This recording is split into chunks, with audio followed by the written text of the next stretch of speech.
And the Oscar goes to... And the Oscar goes to... And the Oscar goes to... What next? Action! One more movie.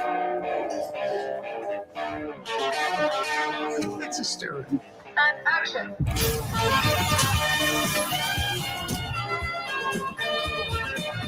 Film is a great collaborative art form. It's gotta be truthful. I pick my feature film battles very carefully. I must say, it's an exhausting process. Every time I would get tired of a scene and not want to persist, I would say, pain is temporary, but films are forever. And the Oscar goes to Martin Scorsese. Thank you. Thank you very much. Thank you. Thank you to the Academy. Thank you so very much.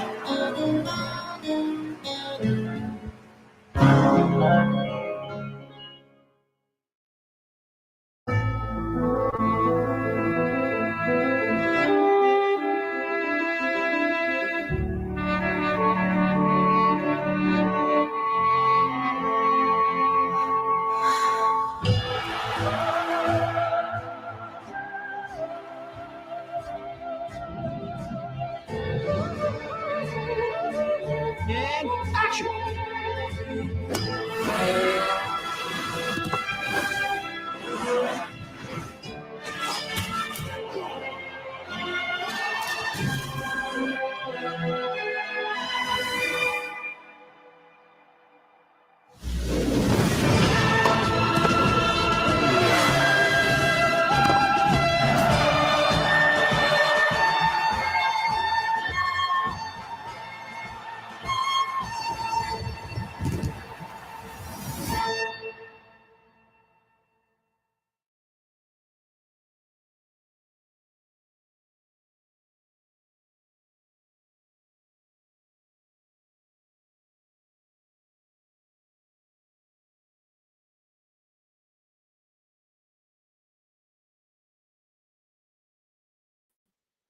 All right, here we go. Hey guys, I was gonna say who speaks first.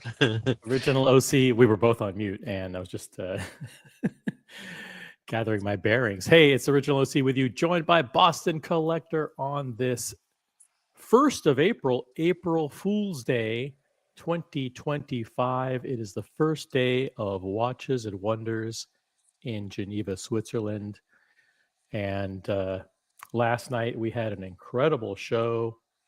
It was like Christmas Day for watch collectors, especially fans of Rolex. What an amazing blowout drop from Rolex last night. We also covered the Patek Philippe novelties as well. But we do have breaking news this morning. Breaking news out of Geneva. Rolex has introduced off-catalog models for their 2025 novelties. And among them is the new Everose Daytona Le Mans.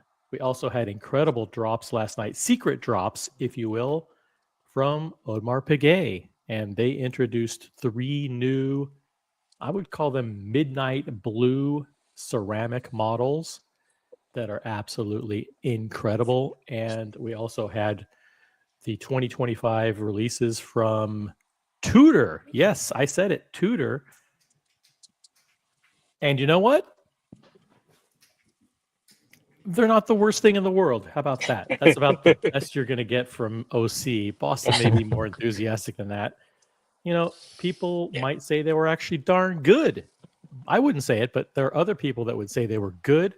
Mm-hmm. And we will go through those, and we might catch up on Patek Philippe as well. So we have a lot to get to.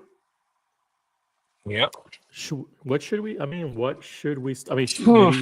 process a little bit of what happened yesterday with the 1-2 punch of the Land Dweller and all the new Daytonas? It was kind of a way above expectations, I think. Yeah. I mean, just the sheer number was overwhelming, I think, of references that were desirable. I didn't expect I guess I had primed myself a little bit for the Land Dweller because we've seen it for 4 or 5 days now, Mhm. but I didn't expect 6 Daytonas, 7 Daytonas that are all great. Like that are like, if you get called with that watch, like you gotta. It's a decision. I mean, it's almost not a decision. That's how good they are. But you know, Yeah, even with the current climate, it's going to be hard to turn some of those down if you get the call for them. So I I think think. that was the shock Would you for me. would you say that this is one of those years or one of those times where instead of expressing your interest for one particular model, that because there are so many choices and Yeah, the availability is going to be so limited, and the fight, the demand for every single model is going to be sky high, that it might make more sense to spread yourself a little bit, wide, cast your net a little bit wider, and say, listen, I really, really want this one, but I also like this one and this one too, because chances are, if one of those other ones comes in and you haven't expressed your interest, it goes to somebody else. You may not get, you may never see the one that you actually requested that was the top of your list, right? yeah, yeah, yeah. I mean, I think with all of these things, you have to keep in mind how limited are they going to be. So, for instance, like we know meteorite don't grow on trees. So you got to keep in mind that those might be few and far between. They might not even drop until next November. We don't know when they'll ship them. And even I think it was a 2 year run, or right 2 year run for the last batch. So Right. there's not many on the market even with that. So I think if you're gonna just focus in on one watch and say I want that one watch, like that's fine to express your interest of what you really, really would love ideally. But I think the hard part's going to be when you put in 6 models,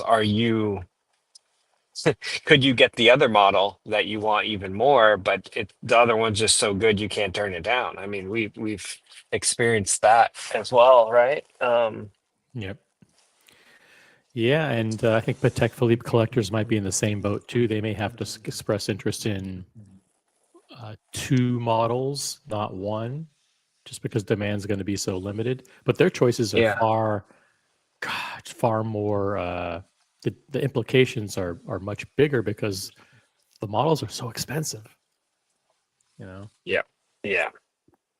So just to recap, on if you're just joining us, original OC channel, upvote the live stream. We've been doing leaks and new releases coverage like nonstop for the past week, ever since the teasers dropped. Just in the Daytona alone, I think you just count the models. There's the new brown dial in rose gold, and that's available on Oyster Flex and full rose gold bracelet. Then you have the new white gold blue dial that has been introduced back into the catalog again. You've got 3 new meteorite dials: the rose gold, yellow gold, and white gold. And then you have 2 new killer yellow gold Daytonas. In full gold, you have what I think has been dubbed the Senna, which is The the Senate, yeah. combination, yeah, the combination of the John Player special and the John Mayer together. And then you have the yellow gold turquoise. I mean, on Oysterflex. And I looked at that this morning again, and I think I've come to the conclusion that uh, it's still a little funky. The yellow gold combination with the turquoise and the black is just a little too much for me. Yeah. I mean, it's tough. I think the other one, did you mention the chocolate dial? Rose Mhm. gold full bracelet. Yeah. Very wearable. Um I mean, that's the thing with the turquoise one. It's like I think depending on where you live, like I think it's a great watch for jet in Miami. You know, fun watch that you can wear if you're in a warm climate. How much it can be worn right now is. Yeah. We just have so much news from Rolex. They're absolutely I know. dominating the cycle. In addition to the Daytonas, we also got word that the Oyster Perpetual 41 was redone. The case was refined and the clasp was thinned, so it is a new model. We got word that the Green Lantern, which is the white gold left-hand drive GMT with the green dial, the dial is actually made of ceramic. So the ceramic, it's a green ceramic dial that matches the green in the Cerachrome bezel. There are new lacquer dials. There is so much technology, so many new innovations that Rolex rolled out this year. It's hard to keep them all straight.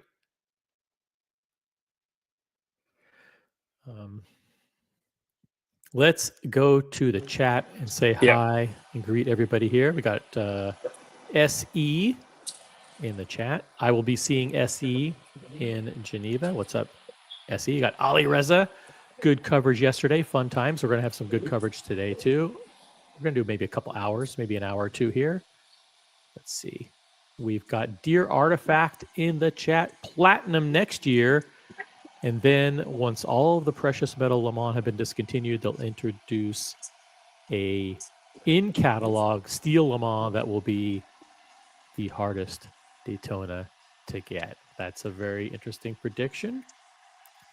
Got Matthias in the chat. Let's go. We've got from Hawaii, Speedy Hernandez. Yo, yo, yo. What's up, Speedy? Who else do we got here? Guys, if you just joined us, type in a comment in the chat. We got Steve H there. He says, I think the root beer was the best introduction. That's right. They have 2 new GMTs this year. There's a full gold root beer with a, what do they call that? Tiger iron. Tiger iron, yeah. Tiger iron, which is a combination of tiger's eye and I forgot the 2 other ingredients. Ferrite or something. Yeah, like two other ingredients. We've got Watch It's Brian in the chat. We got the Watch Hangout, JJ and his crew in the chat. We got Rene Delapan. We've got Skip Intro upvoted. Good reminder for everybody to hit the like button, hit that thumbs up icon, please. Show your appreciation for all of the hard work that the volunteer panelists are providing. We've got Scott Wexland from Pennsylvania. I've expressed interest in both the two-tone root beer, which is the already existing model, and the two-tone Guinness, with the slight preference for the root beer. So far, Zippo on either, and I have good purchase history. Listen, you should be able to get either of those. Either of those is widely available, Scott. If you have any issues getting those, reach out to me on Instagram. We should be able to help you get those 2 models lickety split. You want those 2 models, you should get it, no problem. Easy. You said his area is tough to get watches. Yeah, I'm not sure. Even in a tough area, I think those are gettable. 100%. So 100%. So reach out to us. Maybe we can put the word out, and depending on your area, we can figure out what to do there. We've got Speedy Hernandez with a $5 super chat. Why does OC? I don't do that.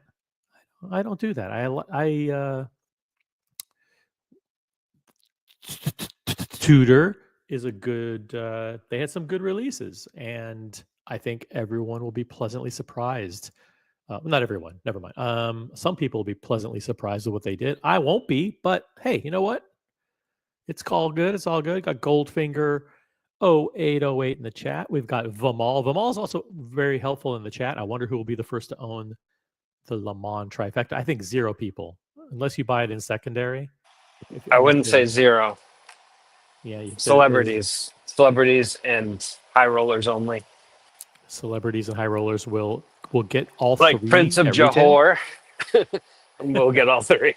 Okay, so I think one is sufficient. So anybody that has one, you're out of the running for another one.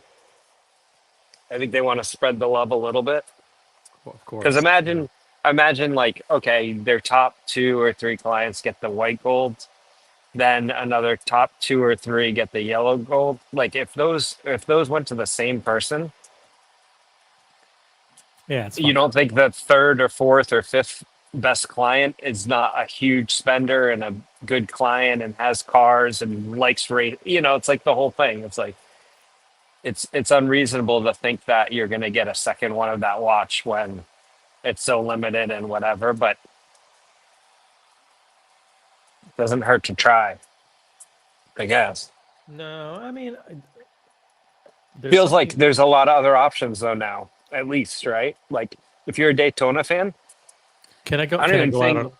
Yeah, Yeah, can I just go go ahead. out on a limb and say, listen, if you got a white gold Le Mans and you're asking for another Le Mans, isn't that a tad fucking greedy?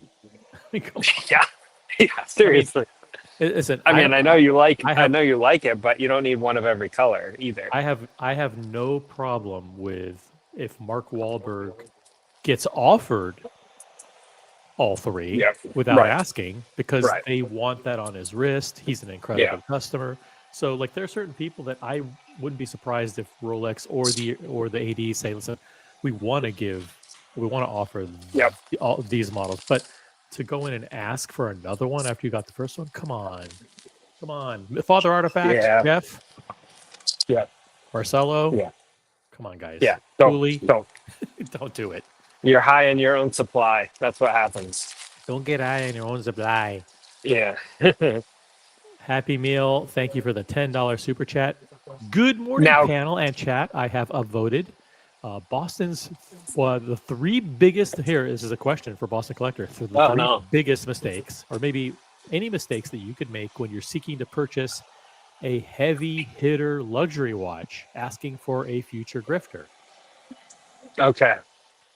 This is a good question because Because there's lots of people right now who are fucking Thank you. delusional, right? Like, yeah, yellow gold Daytonas come out and they go, and everybody on Reddit and everybody in the chat, they're like, oh, I've put my name down for this one, and I put my Right. name down for that one. It's like, guys, I don't mean to burst your bubble, but you have a Datejust and an Explorer 1 in your collection. Newsflash, Yeah. you're not getting the turquoise fucking Daytona. exactly. Well, I Right. think there's that, but I think there's the opposite too, where I think he's speaking from like, oh, everybody's excited about all these watches, right, that are coming out, whether it's a Tudor or whatever, right, luxury watch. He's saying, and say this is he's saying this is his first purchase Yeah. or someone. First Okay, first Rolex purchase. so 3 biggest mistakes I would say are: 1, don't compare yourself to Mark Wahlberg and buy Mark Wahlberg type watches. I think people buy stuff that's really meant if you have 10 plus watch collection. It's a different decision. If you're going to have 1 or 2 or 3 daily watches, you really have to make that a wearable watch. Like you almost have to be like, I really like that watch, but the wearability is not going to be where I need it to be to purchase this watch. So I would say make sure it's wearable is 1. People make the mistake all the time of like, they get some like big watch or some weird color or some uncomfortable bracelet. Like, don't do that. Let's see what else. Big mistakes. Don't shoot high enough. Like, get to like, if you can jump easily for a couple more $1,000 or a couple more $100 or $500, like, don't bargain shop when you're, especially if it's like your first watch. Like I bought a yellow gold day date as my first watch instead of a Tudor, and they were close to the same price. Like what a Tudor is now, that's what I paid for my, day date. Like, get a higher quality, better watch as your first watch, because you end up in this cycle of like, all right, I bought a Tudor, I lost half of my money. I bought a Zenith, I lost half of my money. I bought a uh, fill in the blank, right? And then you don't end up building. You're sucking money out that could be going towards another watch. So it's better to wait a little bit and go higher. That would be number two. And number three, I would say like really do your research on what you like. Don't just pick the Hodinky and what everybody else picks as their first watches, because I think there's great options. There's so many great options out there. Like, don't just be like, oh, you know, Don't be watch closed-minded. some lame video that's like, is the Black Bay better than the Submariner? And then you're like, oh yeah, I'm gonna buy a Black Bay. And it's like that person doesn't, they're not considering you. They're trying to make a YouTube video. Like the Submariner is the watch. Like if you get a Submariner, you cannot go wrong.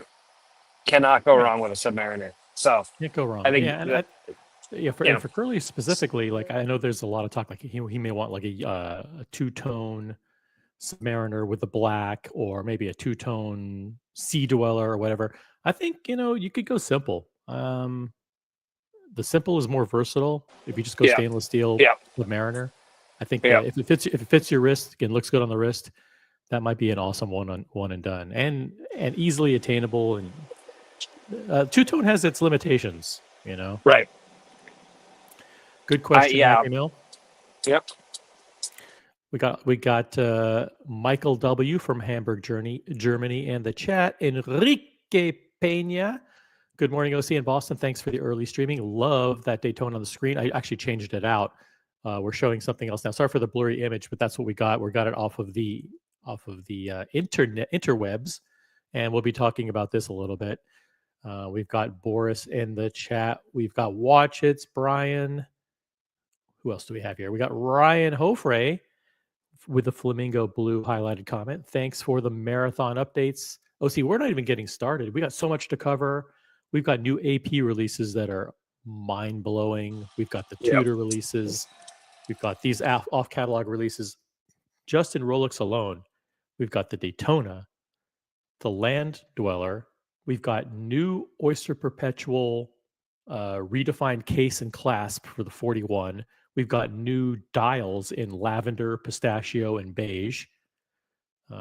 We've got new update to the Datejust with that red ombre dial, which is a PVD coated, PVD process that they applied to the dial. We've got the Green Lantern GMT with a ceramic dial. We've got the full rose gold with the tiger iron. We've got 1908 on a yellow gold bracelet. How much shit could they possibly do in 1 year? It's absolutely mind-boggling. They knocked it out of the park. Solid A. It might even be an A plus from me for what Rolex has done. We got BW in the chat from Florida. What's up, BW? Got Whole Milk. This is something you didn't cover, Boston. Buying Tudor is one of the mistakes, and I have to. Would you agree with that? Yeah. Well, I kind of did. Yep. Don't buy. I said, Tudor. don't shoot low. Don't shoot try to low. get a discount. Don't try to like get solid. Like honestly, like you could go like an Omega white dial Speedmaster. That's okay. Like that's never, it was classic. It's never going away. That's 50 years from now. That'll be an Omega Speedmaster, type of watch. Mm-hmm. Can't go wrong there. I think when you start getting to funky stuff and like bland stuff or whatever, it's like, what are you doing? Get a luxury watch. Like if you're gonna put something on your wrist, put something on your wrist. That's what I think.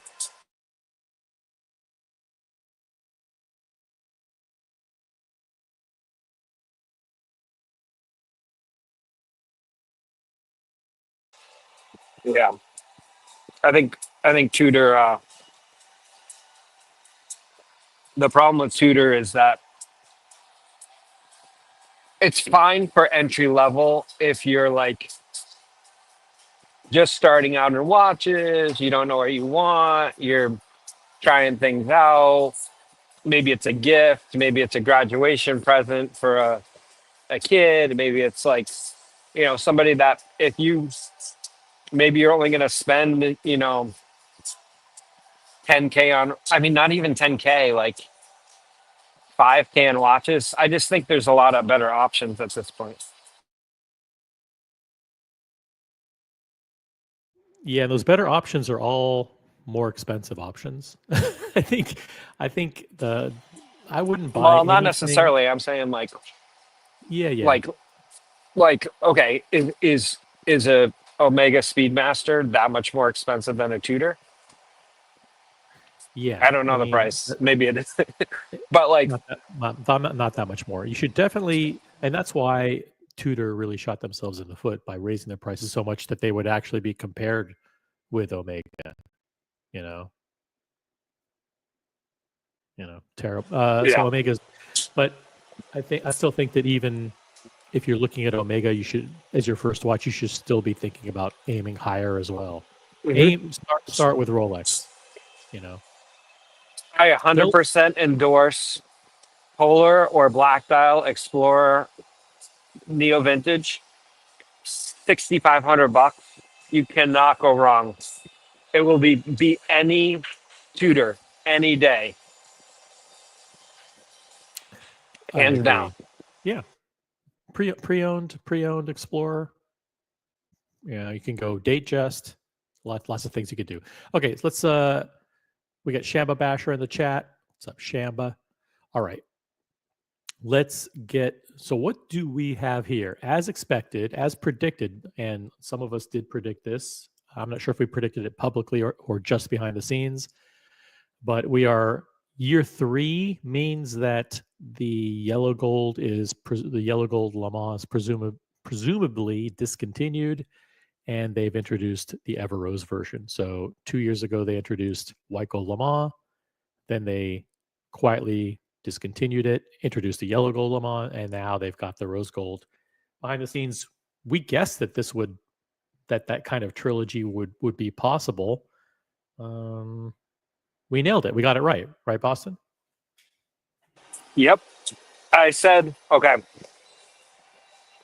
I also predicted the blue watch, but I said green because they did orange, red. I knew it was going to be like another color in the series, but this blue watch, Mm-hmm. I would buy that tomorrow. Yeah, this is your kind of watch. I know when the red came out. Was that last year, 2024, or was it the year before that? Yeah, So red last year. The red Ruby came out last year. Black The dial. ruby, and it had ruby indices and a ruby bezel. I know you wanted that one behind the scenes because you like that really rare off catalog shit. And Yeah. you know what? We never saw one in public, did we? No. Did you know? No. Not a single person unboxed one. Not a single person wore one on the wrist. We saw one maybe in secondary.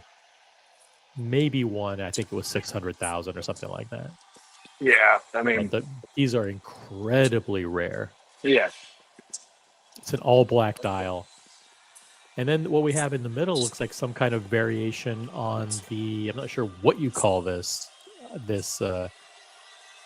pattern. I don't think is this the tiger or is this the leopard? It's not. This is I don't know what the hell it is. looks like a new kind of Art Deco type thing. Just going back to that blue watch though, that's a stone dial. Right. Was It's it like stone also in the it's ruby a- one? No, it was black, just a black dial. This one, if you zoom in, it looks like it's some kind of stone with like a nice marbling pattern through it, like a blue stone. I don't know if it's a sodalite or a blue quartz or something, but Mhm. that would be a killer. I mean, it's platinum too, right? I'm assuming maybe Oh, it's white gold. That's a good question. I don't know. Did you drop? Was there a solo picture of this one in the chat or no? This was only. I think I did. Hold on a I second. think I zoomed in too. Let me see here. Oh yeah, but it's pretty blurry. Yeah, it is some kind of stone. Let me see if I can pull this up here. It actually doesn't add. Just use your imagination. Use your imagination. It's not that much better. So yeah, so we got these 3 new off-catalog models. And then, Yep. And honestly, if you got the Le Mans, okay, now it's time to give back to Rolex a little bit. A nice thank you would be to ask for this blue watch, because you don't need another Le Mans. If you're a Daytona fan, this blue one, go for that, or go for one of the other ones. I mean, a lot of good options. Greetings. what's up, Kelso? We got Alive. boots on the ground, boys. Boots on the ground. What's up? It's Archie Luxury and Kelso Patek, live, baby, Patek. live from Geneva. It looks like It's dress shoes on the ground, not boots. Dress You guys are shoes, looking dress sharp. shoes. No brown in town. Your What's Gonzo up, bud? streaming? What do you Little think? Gonzo, we're on our way. We're on our way to the Patek Museum, boys. Patek. Just wanted to give you a quick hello. We're Patek, here. Paul? We're doing it. We're doing it. All right. I'll see you guys. Thanks for hopping on, Kelso. Have a good one. All right, enjoy. All the best, everybody. Well, I'll see you guys tomorrow. All Oh, you're coming in tomorrow. Good. All right, give me a call. right, see ya. Later. All right, see ya. All right. That's Oh amazing. man. Kelso and Paul Pluta, Archie Luxury, dropping in for a quick Gonzo. Looking Love it. sharp. I mean, Yeah, they I'm really not- went all out to go to that museum. I don't You, know. you might have to. I'm not pack a bringing a nice- fucking suit. I was like, you might have to upgrade the sweatpants if you're going to the Patek Museum. I got Nike athleisure and a Kiss shirt and a couple of Nike dry fits, man. I don't know. Okay, I'm gonna give guys in the chat. I'm gonna give you an option, and I usually don't do this because it usually works out to my detriment. But we can either cover the new AP releases, and they're really, really, really nice, or we can cover the word that starts with T, the brand that starts with T. Let me know in the chat what you guys want to talk about. It's probably going to want to talk about the T brand. I get it. But if you want to talk about what AP dropped last night, even though all of them are completely unattainable, they're sexy AF, and you might want to check them out. CQ's in the chat. By the way, CQ, jump on the panel. There were new AP releases last night. You're going to want to see them firsthand. They're friggin' awesome. I'll drop the link to the panel. And maybe if CQ jumps on, maybe we will cover those, the AP releases, other than the brand that starts with the T, because they had quite a few releases and we need to spend at least 5 minutes covering that. Guys, there's 60 people watching right now. It's the original OC channel. If you're new to the channel, make sure you're subscribed. Enable all notifications. All we do are live streams where we just do live programs where we bring you breaking news, watch industry information, current events, gossip, hot talk, all that good stuff. We don't do any videos. If you like boring YouTube videos with inconsequential, irrelevant talking heads doing videos about garbage watches, this is not the channel for you. However, if you like spicy watch talk about the top 4 or 5 brands, which is all we cover here, then subscribe, enable notifications. Like the live stream. Anyone's welcome to jump on within reason. And and that's it. Within reason's the key. Listen, we have to qualify it. Only high. Listen, we only want high value panelists. I didn't say high quality people. That would be over the Mm-mm. line. But I did Mhm. say high value panelists. And then another reminder, guys, we do have channel memberships available. They do go to fund the software that powers the live stream channel, Mhm. which is it's fucking expensive. I'll be honest. We do have to pay a lot of money for that. So your contributions do support that, and they're a show of appreciation for all the hard work that we put into the what I will describe as top quality content here. So become a member or upgrade your membership. Now's a great time to reward yourself by upgrading your membership. If you have a star next to your name, you're already a member, and thank you. Check out those custom emojis, guys. We have custom membership emojis.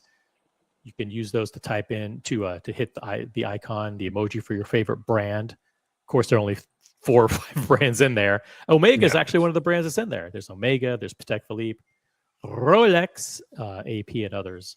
So you can enter the emoji for your favorite brand in the chat, and please upgrade your memberships.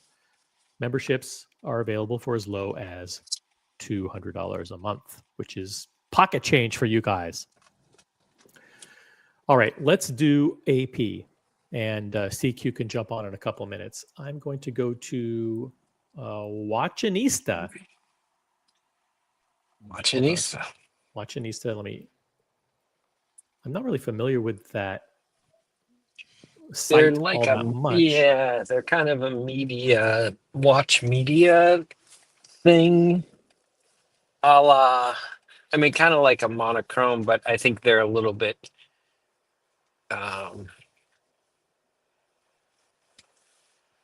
Maybe a little less getting the main scoop on things, but more general coverage.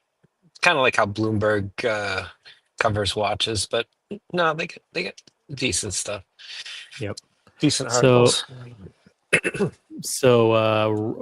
Overnight, and this is, Yep. geez, AP just keeps them coming. First, it was the 125th anniversary novelties with the new perpetual caliber.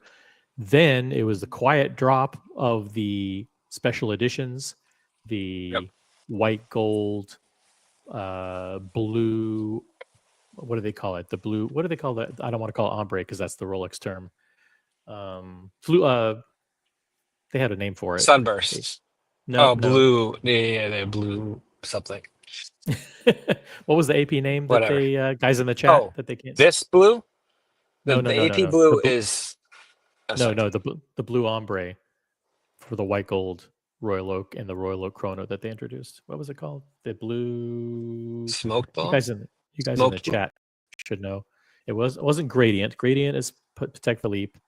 Smoked. Ombre. Smoked. There we go. Smoked. All right, cool. Smoked blue dial. Thank you.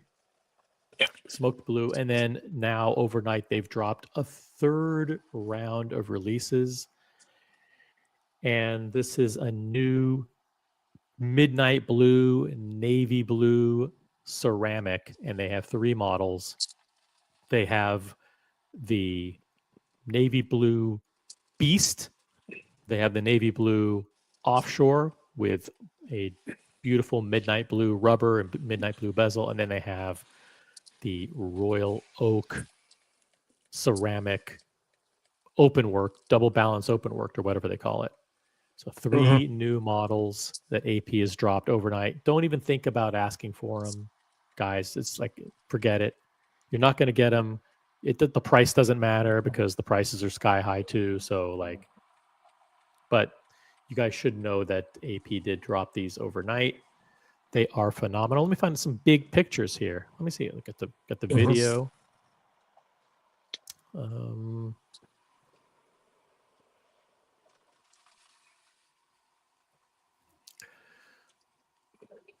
Got the video rolling here. Look at that. It is really a really dark blue. Yeah. And I think that a lot of people are going to find that attractive. Now, the rumor is, and I don't think it was a rumor because Francois said it publicly when he was CEO of AP, that when they came out with the blue ceramic that was introduced a couple of years ago, that was a lighter blue than they were shooting for originally. Mhm. But they thought, it's still pretty cool. It's a cool blue. So they continued to develop, and they went down that track and ended up introducing a bunch of models with that with the blue ceramic. But Yeah. but they never stopped going after the formulation or the color formulation to come up with a really, really dark blue. And so they finally did it. And he said at the time, listen, we're going to go back and come out with a darker blue. And they have done it. They came out with a dark blue. They call it night blue. And Blue it's- Nuit, which is the same color as the original Royal Oak dial blue that they call, Yep. and the 50th. Yeah. Yep. So they've got the Beast, they've got the Royal Oak Chrono, and they have the Royal Oak Open Works. And all three are phenomenal, of course.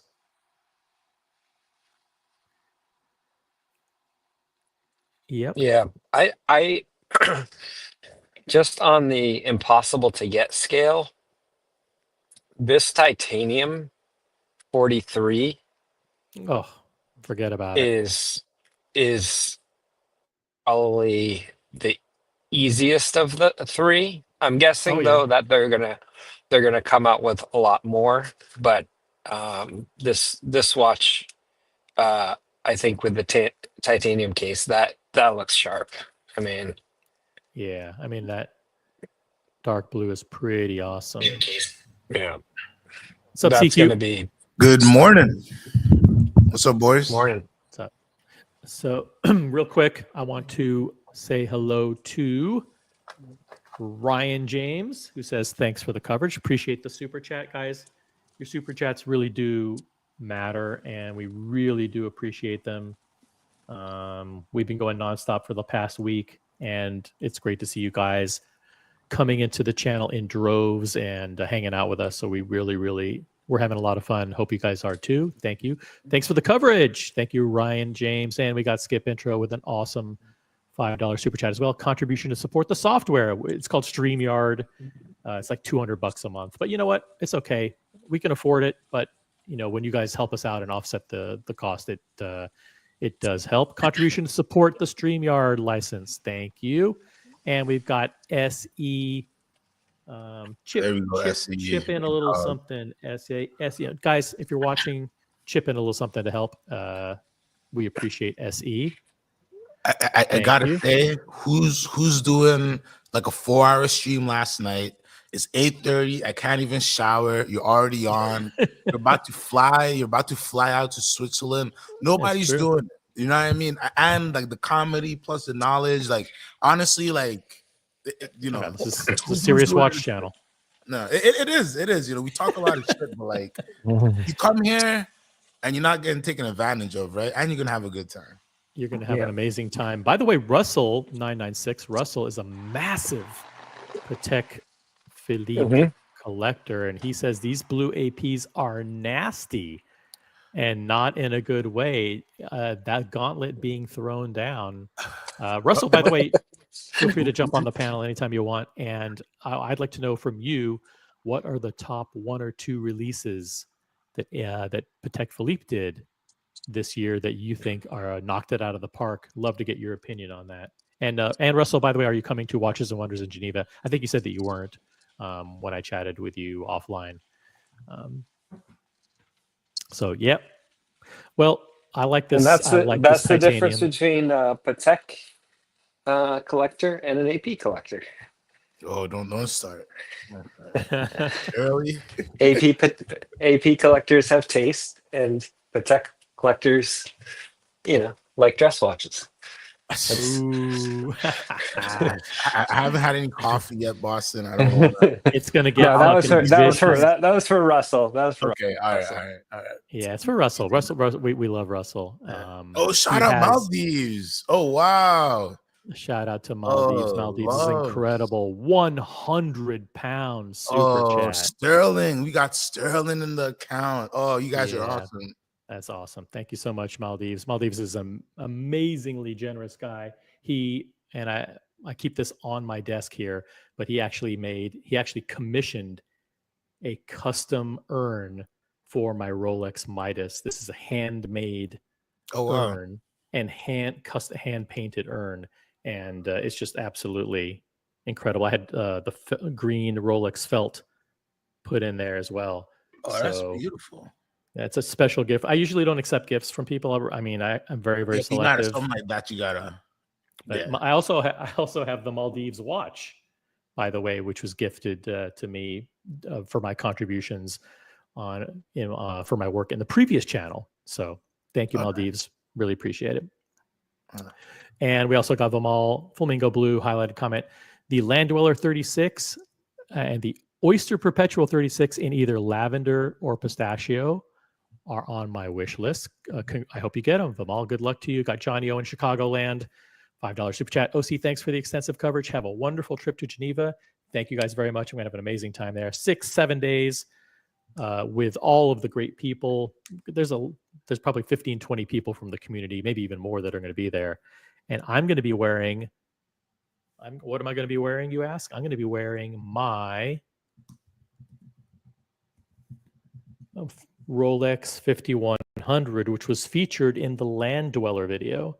This is the Rolex Texano from 1970. This is number 388.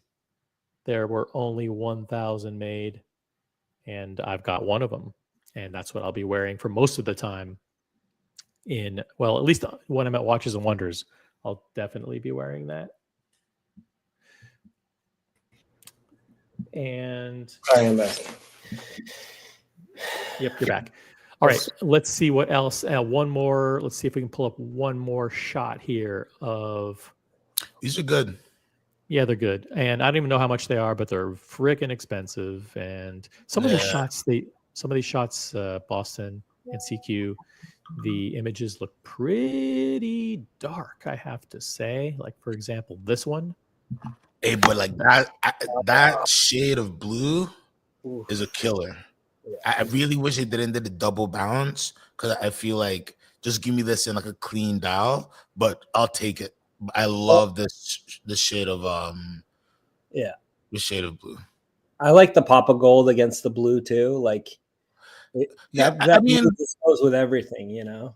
But the aesthetics, I don't mind. Like I would enjoy like maybe a dial with some blue and gold on it. Like I just think maybe this movement is a little overused, but that's just me.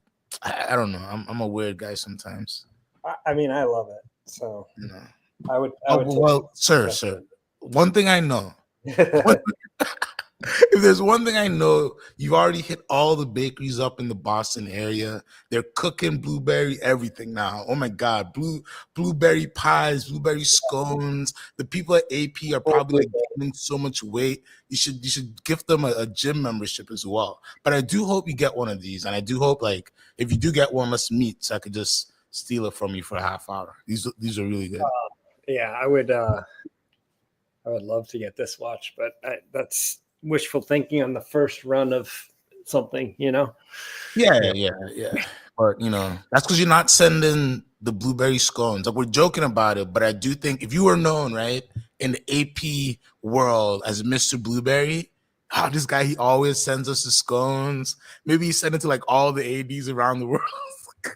You get anything you want. You know, it's an investment, but it's a guaranteed way to get, like, you know, get some fame out there. I'm just trying to help you out. Yeah.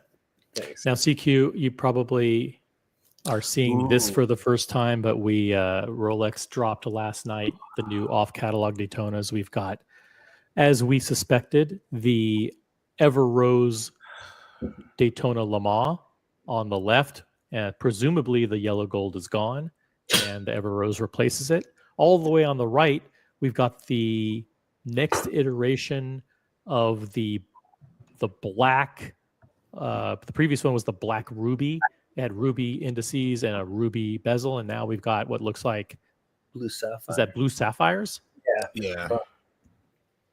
Blue sapphire indices, blue sapphire bezel, and some kind of stone black dial. Yeah, what is that dial? So it's really, really, it's like a black soda light or something. It's unbelievable. And then in the middle, you've got something that isn't really my cup of tea, especially on Oyster Flex. I think these things on Oyster Flex are just they just don't go together. Like a super pavéed out Yeah. Art Deco thing with the oyster flag. Hold the presses, OC. Do you see what I'm seeing? Oh God, what are you seeing? If I look closely, this is the brown oyster flex. No, I think it's black. Are you sure? Oh, it looks brown to me. It looks brown to me. I This mean, could be the first brown oyster flex. it could be, but it probably isn't. I mean, it's a bad quality photo. Yeah. I'm gonna guess it's black. Are these pictures available? No, it's brown. It looks brown. Look at the brown dial. If anyebody has any high resolution pictures, like if you could scour Reddit, which is a very reputable source of information. Guys, keep in mind this is April Fool's Day, so we're not going to be duped into posting fake images or April Fool's hoaxes. There's probably plenty of that going around. This, I believe, is a legitimate image from Rolex. That looks legit. Yeah, but I don't know if it's brown or not. And everything that it is 100%. Yeah, you're covering your microphone. Sorry, I was running to get a charger. I confirmed 100% that the rose gold Le Mans, these are real. So okay, yeah. There's a picture on Reddit. I'm dropping it in right now. Were you dropping a WhatsApp or a link in the private chat? In the private chat. Okay, cool. Got it. Let me see here. New. All right, this one's there. Thank you. Let me see if I can pull this up here. Oh, that's a nice, clean shot. Right? That's a nice, clean shot. Let me open this up here. Can I just steal? Yeah, I can just steal these pictures. I can just drop it in the chat. I don't know if that's better.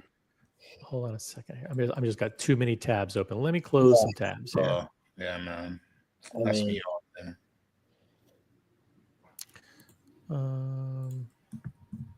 This might be the first other color which opens the door. I mean, imagine a chocolate rose gold Daytona on this. Oof. Yeah. Sky Dollar 2 would have hit hard. You might be able to order the brown. Imagine that. I just never understood why they didn't just give you a bunch of colors, to begin with. The Oyster Flex? Yeah. I mean, Patek doesn't really give. I mean, I guess they get a few on the. They don't give you too much on the rubber, but like leather, they'll give you whatever you want. They don't care. They'll go custom, Yeah, I'm just wondering on the rubber. Like, I think part of it is the brand wants to maintain kind of the look of the watch. True. It's advertising for them, kind of. So that's also true. Yep. Got Tan from France in the chat. What up? We got Apes. So here's an image. This is the shot you were sending me, right? CQ? Yeah. Yeah, this is the rose gold, the new Everose Le Mans on the wrist. What's the complaint about? It looks good. It's got the red 100.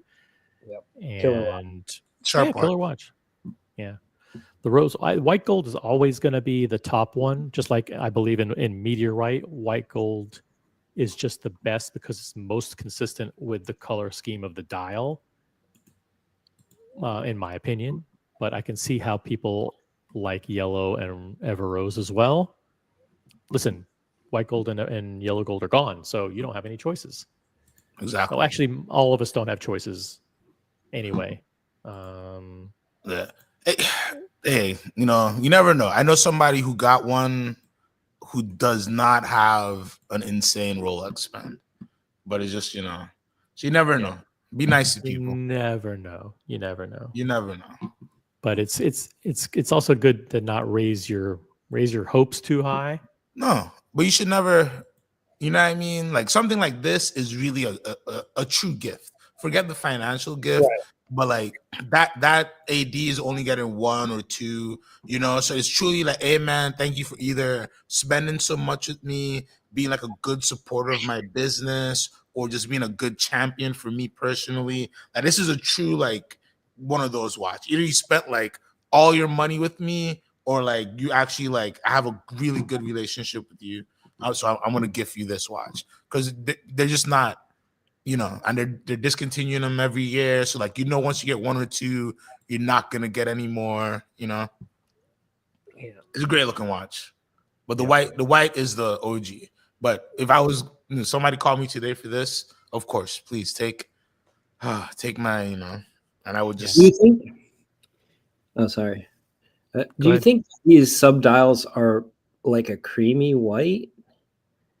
I think they're the same. Or do you think they're the same, huh? See, that looks good with the rose gold with the white. You know, they didn't make them like shiny rose gold indices. What are you talking about? Like those subdials. Yeah, subdials. They look white, right? Like the yeah. On a lot of the Daytonas, the rose gold, they made, this particular, the regular one is rose gold for the 3 subdials. Yeah, it's got a. This looks way better. Different, but this is the Le Mans configuration with. I know, but it's like it's more of a change than the white gold is my point. And I think the yellow gold was the yellow gold white, or were they yellow? Yeah, they were all the same. Yeah, they're all all the same. They might have just the hands are different. Right. CQ, can you do the Pointer Sisters? Oh, he works hard for the money. So hard for the honey. Hey, see, I'll do what I gotta do for some change, man. You know, I'm happy to work for the donation to the channel. You know. Yeah, you were on pitch. You did it. You pulled it off. I'm not too bad. Listen, I'm not a bad time in karaoke. I'll hold my own. 2-3 songs. I got you. Thank you, Golden Bob. Appreciate that. He works hard for the money. Do. Okay. Listen, I might resent doing this. Ooh, I didn't think you'd do it. But listen, come on, let's give him a little bit of love. They dropped a bunch of watches last night, including what's being dubbed the official name, a Tudor Black Bay 68. Tudor Black Bay 68. Like interesting name. Which is like they're known for having like the perfectly sized Black Bay diver. Yeah, I think it's 39 mil, the Black Bay 58. I believe so, yes. And they've decided to come up with a bigger version. So let's see what we have here. Okay, let's see here. I'm not going to play the video because the video is cringe AF. I watched it last night on not level. It was. So we have a Black Bay 58 Burgundy. Okay, and that is available. Like cherry. They call it Burgundy, but yeah, what are you calling it? Cherry. Let's call it cherry.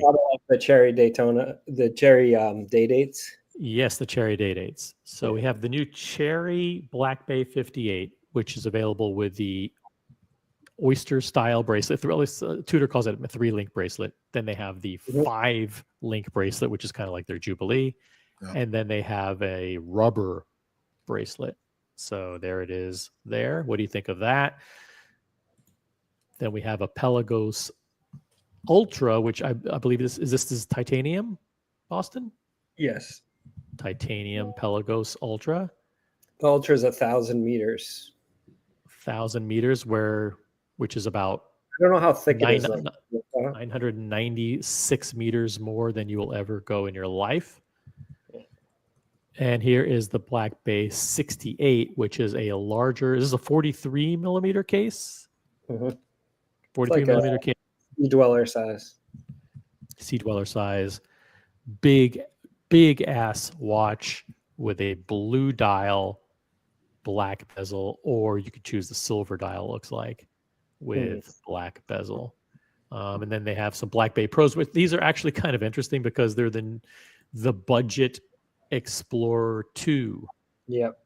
I mean, this is like just an absolute. I was Straight going to up. use the word rip-off, but Yeah. how about I'll be nice, carbon copy, because they are sister brands, but this is just a. What's the price on the full bracelet one for this? Can someone look it up and type it in the chat?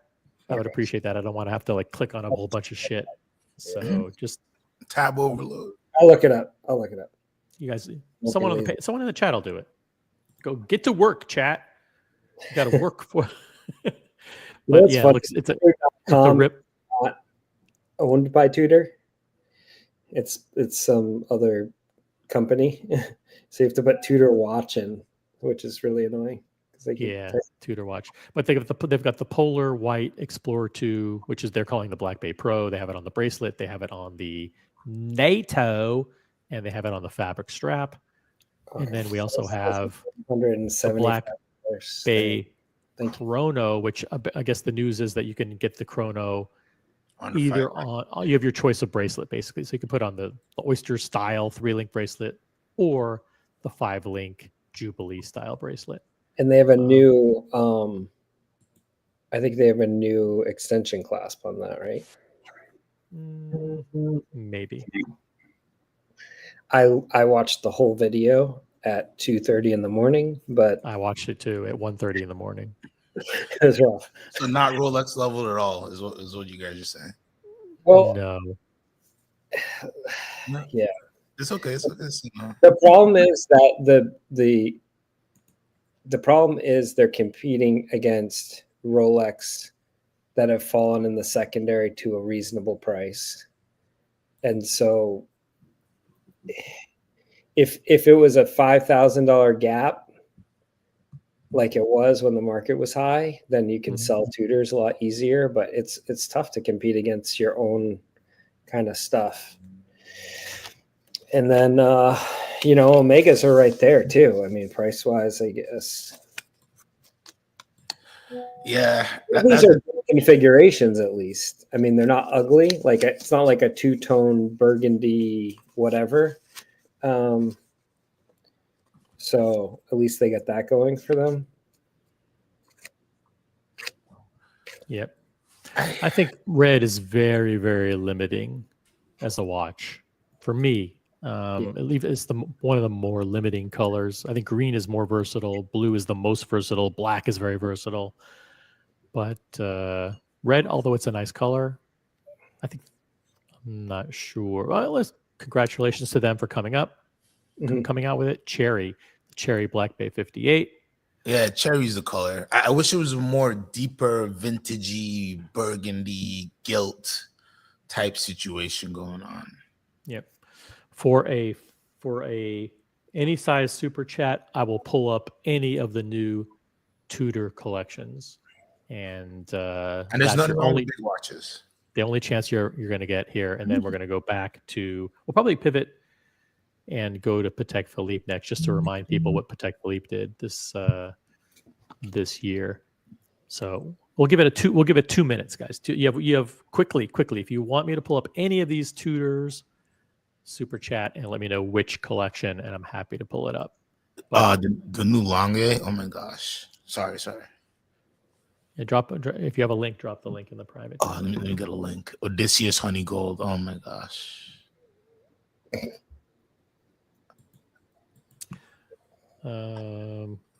By the way, the price is $4,375 for the bracelet. Let me just scroll down to the model in question.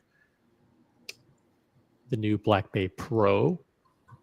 Whoa, make this a little bigger here. Black Bay Pro. The header is annoying me. There we go. Yeah, they horrible headers. Some of these places. I hate when you scroll and it drops. I get it's for navigation, not for live streamers. But so it's $4,375 on the bracelet and $4,050 on either the NATO or the fabric strap.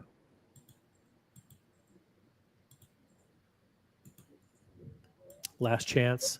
Nice watch. Yeah. I don't like the Explorer what would make 2, it nice for you? What would make it nice for you? If it's 2,500? Nothing. Nothing. No, There's nothing. nothing to do. The case shape is weird on this watch, though. A little bit weird. What? Thick. What? Thick. What do you, Yeah, they have ugly cases. They remind me of Grand Seiko. They're just really long. Thick. It's thick on this. yo, I mean they're thick, but like I don't know, man. I was born in the Brightland darkness. You know what I mean? So you guys talk to me about 43s and 10.5 millimeters, and I laugh. Okay, with your clients, say you have a Neo Vintage Explorer 2 Polar, which I wear a lot. 6,500 versus this at 4,300. No, you know, that's the tricky part, because when you wear this watch too, it's going to be worth 2,500. Oh yeah, like Tudor is getting ripped up on the. And if you do it, if you pay the extra and you get the Explorer 2, that's going to sit right at 6,000, 6,500. It's not going to move much. So, and you can wear it. And I don't know. I just worse than that, Boston. Worse than that. It's like, you know, like you said, like when you put the watch on, the watch immediately is a $2,500 watch. You know that expression, like when you put on a really nice suit or you put on a nice pair of shoes or a nice watch, that expression, I feel like $1 million. Yeah. Well, this is not when true. when you put on the Tudor, you feel like you're homeless and you're worthless because. Oh God, come on! No, don't. Those are the Formula Ones you were looking at yesterday. Because this watch says, I haven't like the look. I like the look of the Rolex. I know what a Rolex is. Yeah. Because no one knows what Tudor is outside of watch people. Yeah. It's not a brand that's known. Omega is known. You can buy an Omega without ever knowing or being a fan of Rolex or being a fan of Tudor. But Tudor is exclusively for people who know what Rolex is. They like Rolex. They love Rolex. And but Tudor's such a great value. You know? It was a one time. And I hate that, like, I feel like 3 years ago, they were on the money. I feel like they were doing really, really good. Their releases were very limited. Maybe you got like 4 or 5 SKUs in the Black Bay, maybe like 8 or 10 SKUs in the Black Bay department, not too much. And now it's like a lot of watches. Like at one point 2 years ago, this Black Bay Pro with the white dial, I feel like a lot of people would have been like, oh my gosh, this is amazing. But at 43, and you're right, you could get a 16570.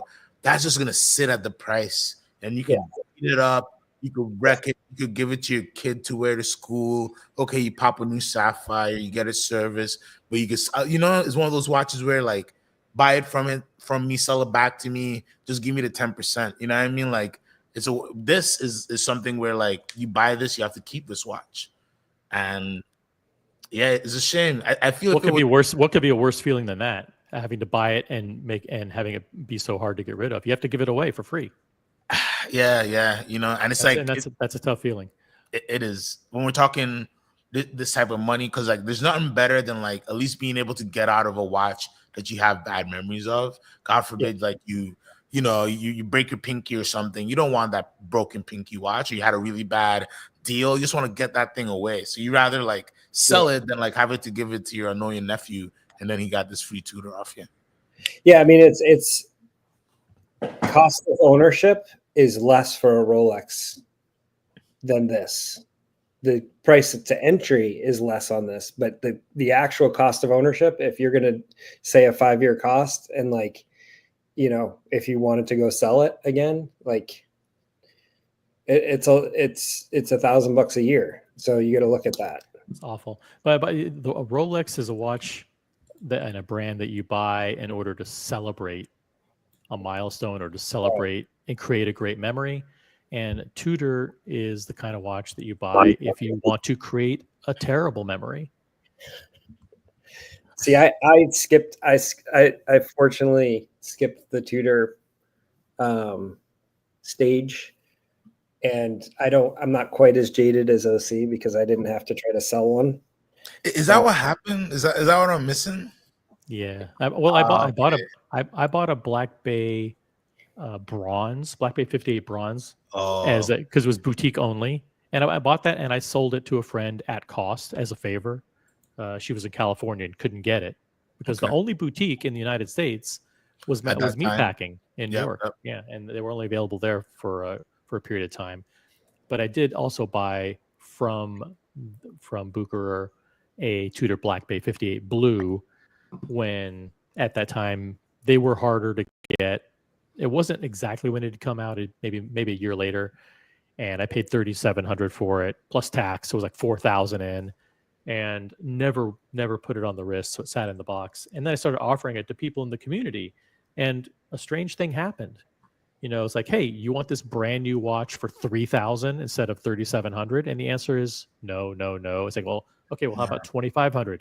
No. And how about like a couple of years later, I had a brand new watch, mint, new old stock sitting there, and it's like, does anybody want it for $2,000? No. The answer was no. Not you know why? Because it was undesirable. You know, they figured, listen, if I'm gonna suffer wearing a Tudor Black Bay 58, I might as well suffer like buying it from an AD and getting a little bit of purchase history. You know, so I got bamboozled by the Tudor brand, so I'm never ever going back. Baba, real quick, do you have any comments on Tudor? Horrible commercial, and that's it. Horrible marketing, horrible video. Guys, don't watch the video. It's absolutely fucking cringe. I think that's a test. I think it's a test. If you connect with that video, then you probably should be buying. You deserve to buy a Tudor. You're their target audience. Yeah. If you feel cringe, like, ooh, maybe I could shoot a little higher, then, you know. Yeah. Well, this is a lot higher. How about this? Mm. This is called the Brown Mamba. No, I don't. This is listen, Brown is big this year. This is a good watch. So this is a honey gold. This is honey gold Odysseus with a brown dial. Is it enough to make the Odysseus great again? No. I think the problem that Lange has right now is they've turned into what they shouldn't be, and they're one of those, like, you know, list brands, right? So like the people who get this will be people who've already spent a lot. All the new people who want to get it will just be laughed at, and you'll be made to buy a bunch of things that you'll then try to flip and you lose your money on and things like that. So unfortunately, this is as great as this is, and like this is only good for people who are already deep in it. But like, you know, I love to get one in person. I think this is beautiful. I think if I can, you know, depending on what the price is when I eventually can get it, I get one for sure. Yep. And there's the movement, which is part of the reason why you buy a Lange, the incredible finishing and the craftsmanship of the movement. So there you go. How much is this thing? Do we even know? Or who cares? Yeah, it's one of those things where like you're gonna just, you know, if I as a sales associate call you for this watch and you're talking about like the price, you should just be asked. The real question should be, you know, can you send me an invoice? That's the question. You know what I mean? Like if the question's like, what's the price? Is like, oh, I love it. Bill me. Yeah, like just or put it on my account. Yeah, exactly. Yeah, it should be like that. OC, it shouldn't be like, for us to understand. But like, yeah, the it's real like, thing, this thing's like put it on my tab. You know? Yeah, exactly. He's like, oh, could you just send an invoice over to Sally at the bank? Because you know I'm already connected to, you know, good old days. Oh, let's pivot. Only 100 pieces on this. Only 100 pieces. No price. Huh? Okay, good. I mean, it's super desirable. How expensive? Yeah, I mean, very expensive. Yeah. Okay, now just to recap, Patek Philippe did also drop their 2025 novelties yesterday. And it's funny because I think in prior years, maybe I'm wrong, but I think in prior years, I remember like staying up overnight to see the drops. Right. You know? But Where Maybe my recollection is wrong. I don't remember that they dropped that Rolex and Patek dropped stuff No, at midnight Geneva time. I thought that they had waited until their morning press conferences, but maybe I'm wrong. I don't know. No, that was right. It was they waited. Yeah, they used to wait, and now they did it early. I think that it's good that they did. But people waking up this morning in Europe were in for a bombshell from both Rolex and Patek Philippe. Right. Hey, SE, welcome. What's up? Hey, everybody. Tell me the audio is better than last time. Audio is perfect. Much better. Yeah, All right, we got Journe Identity's audio fix the other day. Now yours. Okay, listen, you are one of the biggest Patek Philippe enthusiasts / proponents, fanboys. So you tell me, we'll go row by row. What do you think? Do you want to? Here's row one, an absolutely absurd complication in white gold 5308. It's got all kinds of stuff going on. It's a minute repeater. It's a chronograph. It's all kinds of stuff. Any interest? Well, it's also far beyond my pay grade. So Yeah, I look at these 1.2 pieces million. in awe, but it's not that I could ever consider something like that as a sensible purchase. And then we have the new. Do we Go look it ahead. up? Do you want me to look it up? The price on that one? It's 1.2 million. Oh yeah, 1.2. Yeah. 1.2 million. Yeah. Then we have the new blue asphalt with the blue strap. It's a pretty good looking watch. I like it. We have some more grand complications. Then we have I was going to say ugly, but that's not nice. Not nice. A very traditional, weird looking rose gold 24. Weird. I wish it didn't call this. Actually, this is pretty remarkable because they're taking the 24 into the high complications. Yeah. Which is very interesting for them. Remarkable because they came out with both of the versions at the same time. No, normally they come in with 001 and then 010, and now they're coming out with both of them with the green dial. So that's something that women will be very interested in if they only own a very simple 24 so far. Mm-hmm. I think these actually sell. Still hear me? Yeah, we can hear you fine. I think these sell. I think that green dial sells for sure. It's a small case though, right? Yeah, but ladies will buy it. Ladies buy the Pateks, man. Ladies buy the Pateks, or couples buy the Pateks. Here it is in green, 7340 perpetual calendar. What's the price on this? Great question. And the winner is 120. Oh, it's gonna sell. Are you sure? Yeah. I could sell this.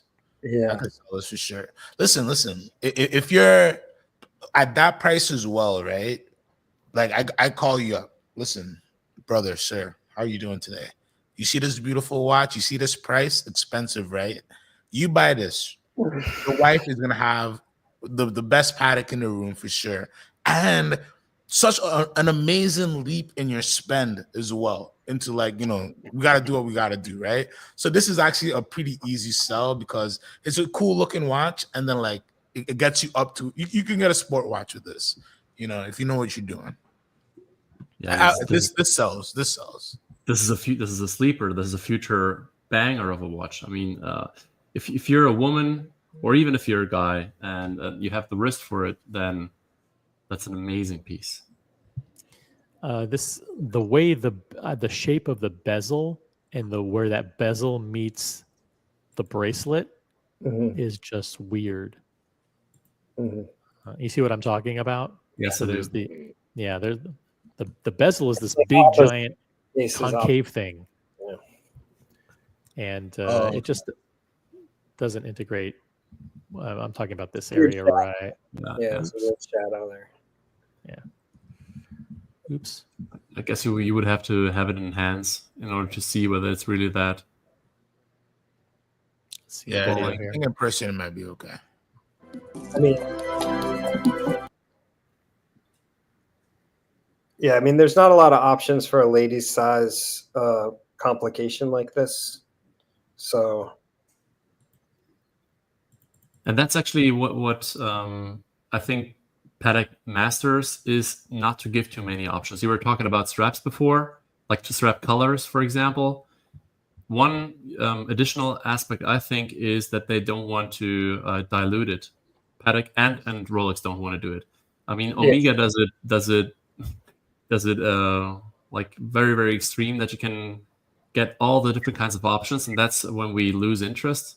And to be confined to a very limited array of different things is easier for us to wrap our heads around and grasp, and also keeps us interested. This watch is, let's see the dimensions here. It is 36 millimeters in diameter and 9.95 thick. And again, the price was $120,000. Yeah, and actually the height is a major selling point of all the Patek Philippe pieces. For example, the one with the eight day power reserve, the blue one with the asphalt dial, as you showed before, is even less than the travel time complication, if I'm not mistaken. Or they're very, very close, and they're so slim in comparison to what kind of caliber that they have in the back. So they look very good on many wrists.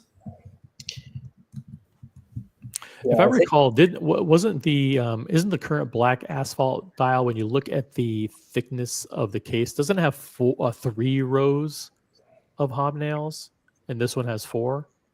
Is that correct? Or did they all have 4? This is a bigger case. I think it was 4. Okay. Yeah, if anybody in the chat wants to check that out, I forgot is it a 5224? I can't remember that. There's 2 models. There's the time only and the travel time, right? The 5326G is the travel time. Yeah. Does that also have 4 rows of hobnails on the case, or is it 3? And then there's a time only. Someone in the chat can check and see if the time only has 3 rows of hobnails or 4. But anyway, I thought that was interesting. But to SE's point, let's see here.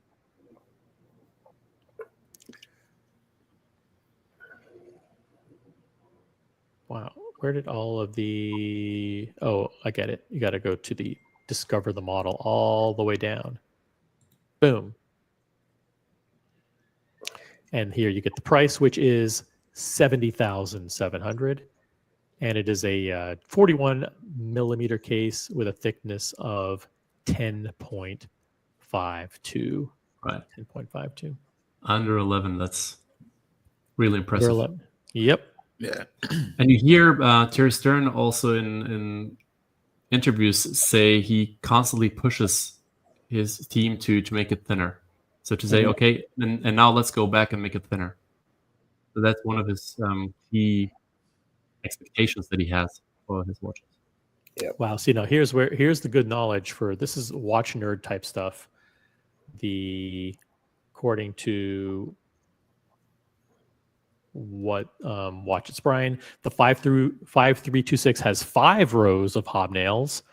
The 5226 has 3 rows, and this one has 4 rows. So there you go. So you get the thin one. This is the medium one, and the 5326 is the thickest one.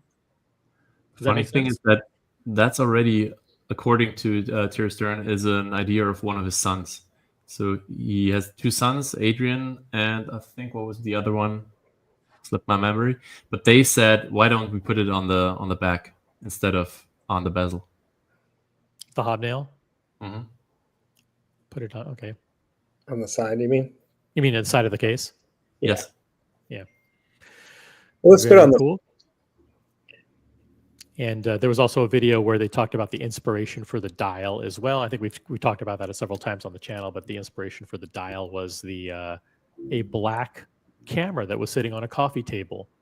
And those like a handheld DSLR or whatever old school cameras, they tend to have the rough black texture for grip.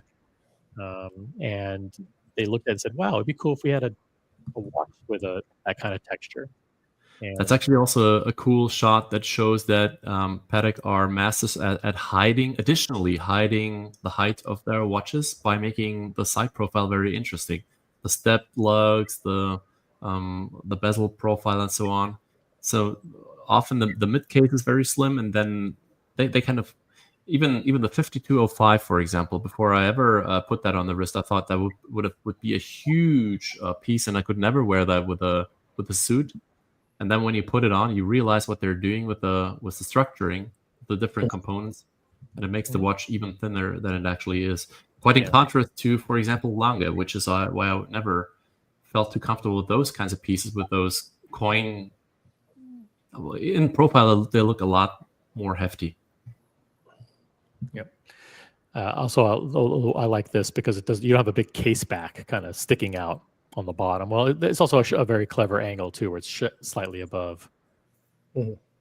There you go. All I right. just this one you just have to check the wear because of the lugs. It might wear really big. Yeah. Lug to lug. It's nice and thin. And then See, you have a this one here. This is the one that is interesting. Next, I mean, you don't get the full gold bracelet, but this is 55,000 versus 120.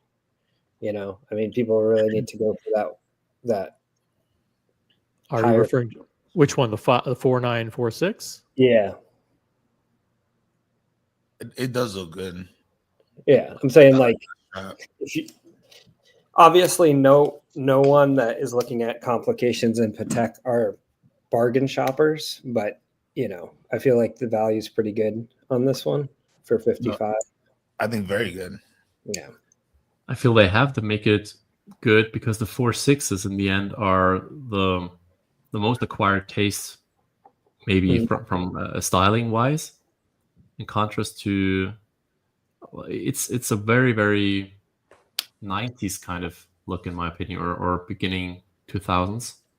I'm actually surprised that they stuck with it, because it's that if you show that to a person that has nothing to do with watches, they will find that kind of odd. The subdials are very close to each other. Mm-hmm. It's very crowded. I think they kept it around because they invented the annual calendar in that layout. So I think just maybe it's just kind of important to them. But I agree, it's very dated at this point. But I don't know. I'm a fan because I just love the 5146. But at this point, it is getting a little bit of a dated look. So I don't know, like maybe just preserve it in one or two pieces, because you do want to, like, you know, it is an important complication. Nobody did it before them. But in the current layout, I mean, this watch looks good though, but the layout is a little dated. But I actually enjoy this watch. That's just what they're doing. It's similar to Rolex not dropping their dress line already, because these kinds of brands can afford to drag certain things that they like, and just for the fun of it, Exactly. kind of leave it in there. Yeah. So this watch, by the way, is as Evan G points out, known as the Brown Mamba. All brown watches will be dubbed the Brown Mamba. This actually looks really good. It's not bad. 55,000, and I thought this was a 4947, or is that a different reference, or is it? I think that's different. Different? Is that steel or something, or white gold, or what's the deal? Totally different. 4947. There's other versions of this. Gotcha. There's a steel version. 4947 is the one on the bracelet. Yeah. Okay. So it's probably something else is probably different about it as well. I think it's got it. Does anybody want to talk about the 5524 with the new dial color? Or haters gonna hate, but it's a cool watch. It's hater. Call me hater. Then I'm not a big fan of the. This is, it's not for you. It's for us. It's for that select group. Is this the smaller size? This is the 37. No, this is a big boy size. Yeah, this is a 42 millimeter, and it's a 10.78 thick. I love it. It's always going to be niche. Exactly, but there's nothing wrong. There's somebody who has an 8-inch wrist, a 7.75-inch wrist, who this watch looks actually like very good on. So, and I love the colors of this. I'd get 4 or 5 straps with it. I'm a big fan of Pilot's watches. So I'm a fan, as you can tell. I just like the button instead of the screw down, pushers like that. Yeah. If they just made them into buttons, I think it would sell better. But I agree. Well, they're trying to go for like a more vintage look. But what do the pushers do on the left? One is going to advance. Yeah, one of them is going to do the Forward date. What does the other one do? Forward and back. Oh, they just go back and forth. Back and forth. I get it. So it goes forward and backward with those big giant fucking pushers. Mm-hmm. They could have done the slim pushers, and it would be which is different look. One thing I know about Terry Stern, he's a big boy, so he appreciates. There's always something for the big risk guys out there. Views and opinions expressed by CQ do not necessarily reflect the views and it opinions is, man. of other panelists or the original OC channel. Listen, I didn't call Terry Stern fat. I didn't do it. Listen, I'm not saying he's fat. I'm just saying like he's portly. Listen, we all have our challenges in life, and like sometimes you're blessed with an amazing business and family. 54 portly is not. 54 short extra portly is not fat. It's not. Listen, listen. If I got Patek, whatever, you know what I mean. But I think for the big risk folks out there, this is a great watch. Or those who like, what would someone call oversized. Let's see if it's great. I'm going to scroll up and tell you if it's great or not. Hold on a second. 60,900. Yeah, but you're not paying that. You know what I mean? You're not paying that. Somebody else is going to pay that, and then you're going to pay 40. It's white gold. Somebody is going to pay that. Yeah, someone's going to get stuck. I mean, someone's going to really love it. No, they're not going to get stuck. Somebody's going to need to buy something to get something, and they're going to buy this. And in their math, in their head, what they just did would make sense, right? And in your head, what you're going to do buying it on the secondary market also makes sense. So nobody's hurt in this situation. Now here, of all the releases, this one might accurately be described as the bargain. I don't know. I mean, like a value play, if there's such a thing with Patek Philippe. I think play. They won't make it that long, so I do think it's a value play because I do think this has an interest in. I think this is 1 or 2 years max. Absolutely. And even if you take the 5212A, for example, it is below retail right now, but it's not below retail when it came out still, which means that the best way to enter into the market, in my opinion, is always through, no offense, right? But in this case, to go through the AD, and something as rare as that will hold strong, even as a dress piece, in my opinion.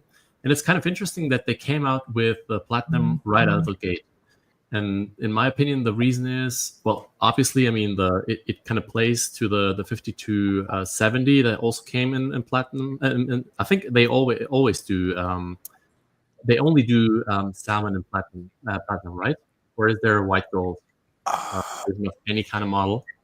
I'm not quite sure. I don't believe that there's because the world timer that's in that's steel, but that's also a special piece, the one that Boston has. Exactly. So everything it's not a colored dial either. It's rose gold. They don't consider it salmon, right? Yeah, it's a rose gold dial. It's actually rose gold. Yeah.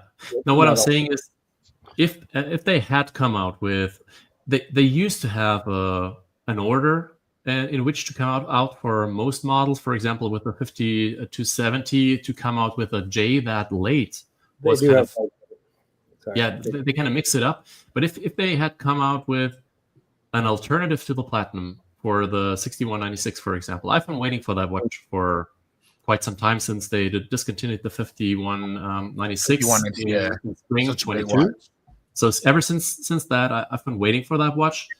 And in my opinion, if they had come out with, let's say, yellow, let's say a trifecta, yellow, gold, rose, and white, that would have eaten into their 5119 model. Correct. Or even I think they haven't even discontinued the 5227 J yet, have they? So they would have had too many similar looking watches at the same time. And now to come out with this, that many people will consider a future collectible or very rare, is different. And it's also very fairly priced, as OC pointed out in the beginning. It's not my cup of tea, but I will actually wait for the gold ones to come out before ever thinking of adding it. But I think it's a smart thing to have gone with this exact combination, because it's nowhere near similar to the other traditional offerings. And on the other hand, it is a part of a very, very traditional line. Exactly. I agree with you 1,000%. It's a great way to like reintroduce the line. Of course, what you're going to be waiting for is a 6196 with a Brigade numeral dial. That's the one like everybody's going to go crazy for. Yeah. So it's nice that they brought out this little bit exotic, but letting you know like, hey, it's coming. Don't worry, it's coming. And I think you're right. I think they did a really good job. And you couldn't have brought out that full lineup without disturbing your current Calatrava collection that you have going on, which it's the 5227 is about time that gets upgraded too. Yeah, what I also find very interesting is it's kind of telling, even though it is only platinum as an offering, only one piece in this special metal, that because it tells what the 6196 is going to be looking like, all the other metals as well. They have not. I haven't looked at it very, very closely, but it looks like the small seconds hand is again not a Dauphine hand, but the one that the 5196 had as well. The hour markers looks at least similar. The dots, the little dimples, in this case platinum, sure, but or maybe no. I'm guessing they took platinum here, but normally they take gold. They look very, very similar. Everything's very, very similar to even the case is similar, and the lugs a little bit different. But again, the brushing on the side of the case, of the mid case, and then the polishing on the bezel, everything's very, very similar to the 5196, and that's what I would have hoped for them. And luckily, they did it. Is not to be too bold with that. Descend line that descends the 96, and they should not be too bold in that regard, in my opinion. Mal, thank you very much for the £5 British super chat. The best content on the new releases is right here. Shut all the publications and other YouTube channels down. We don't need them anymore.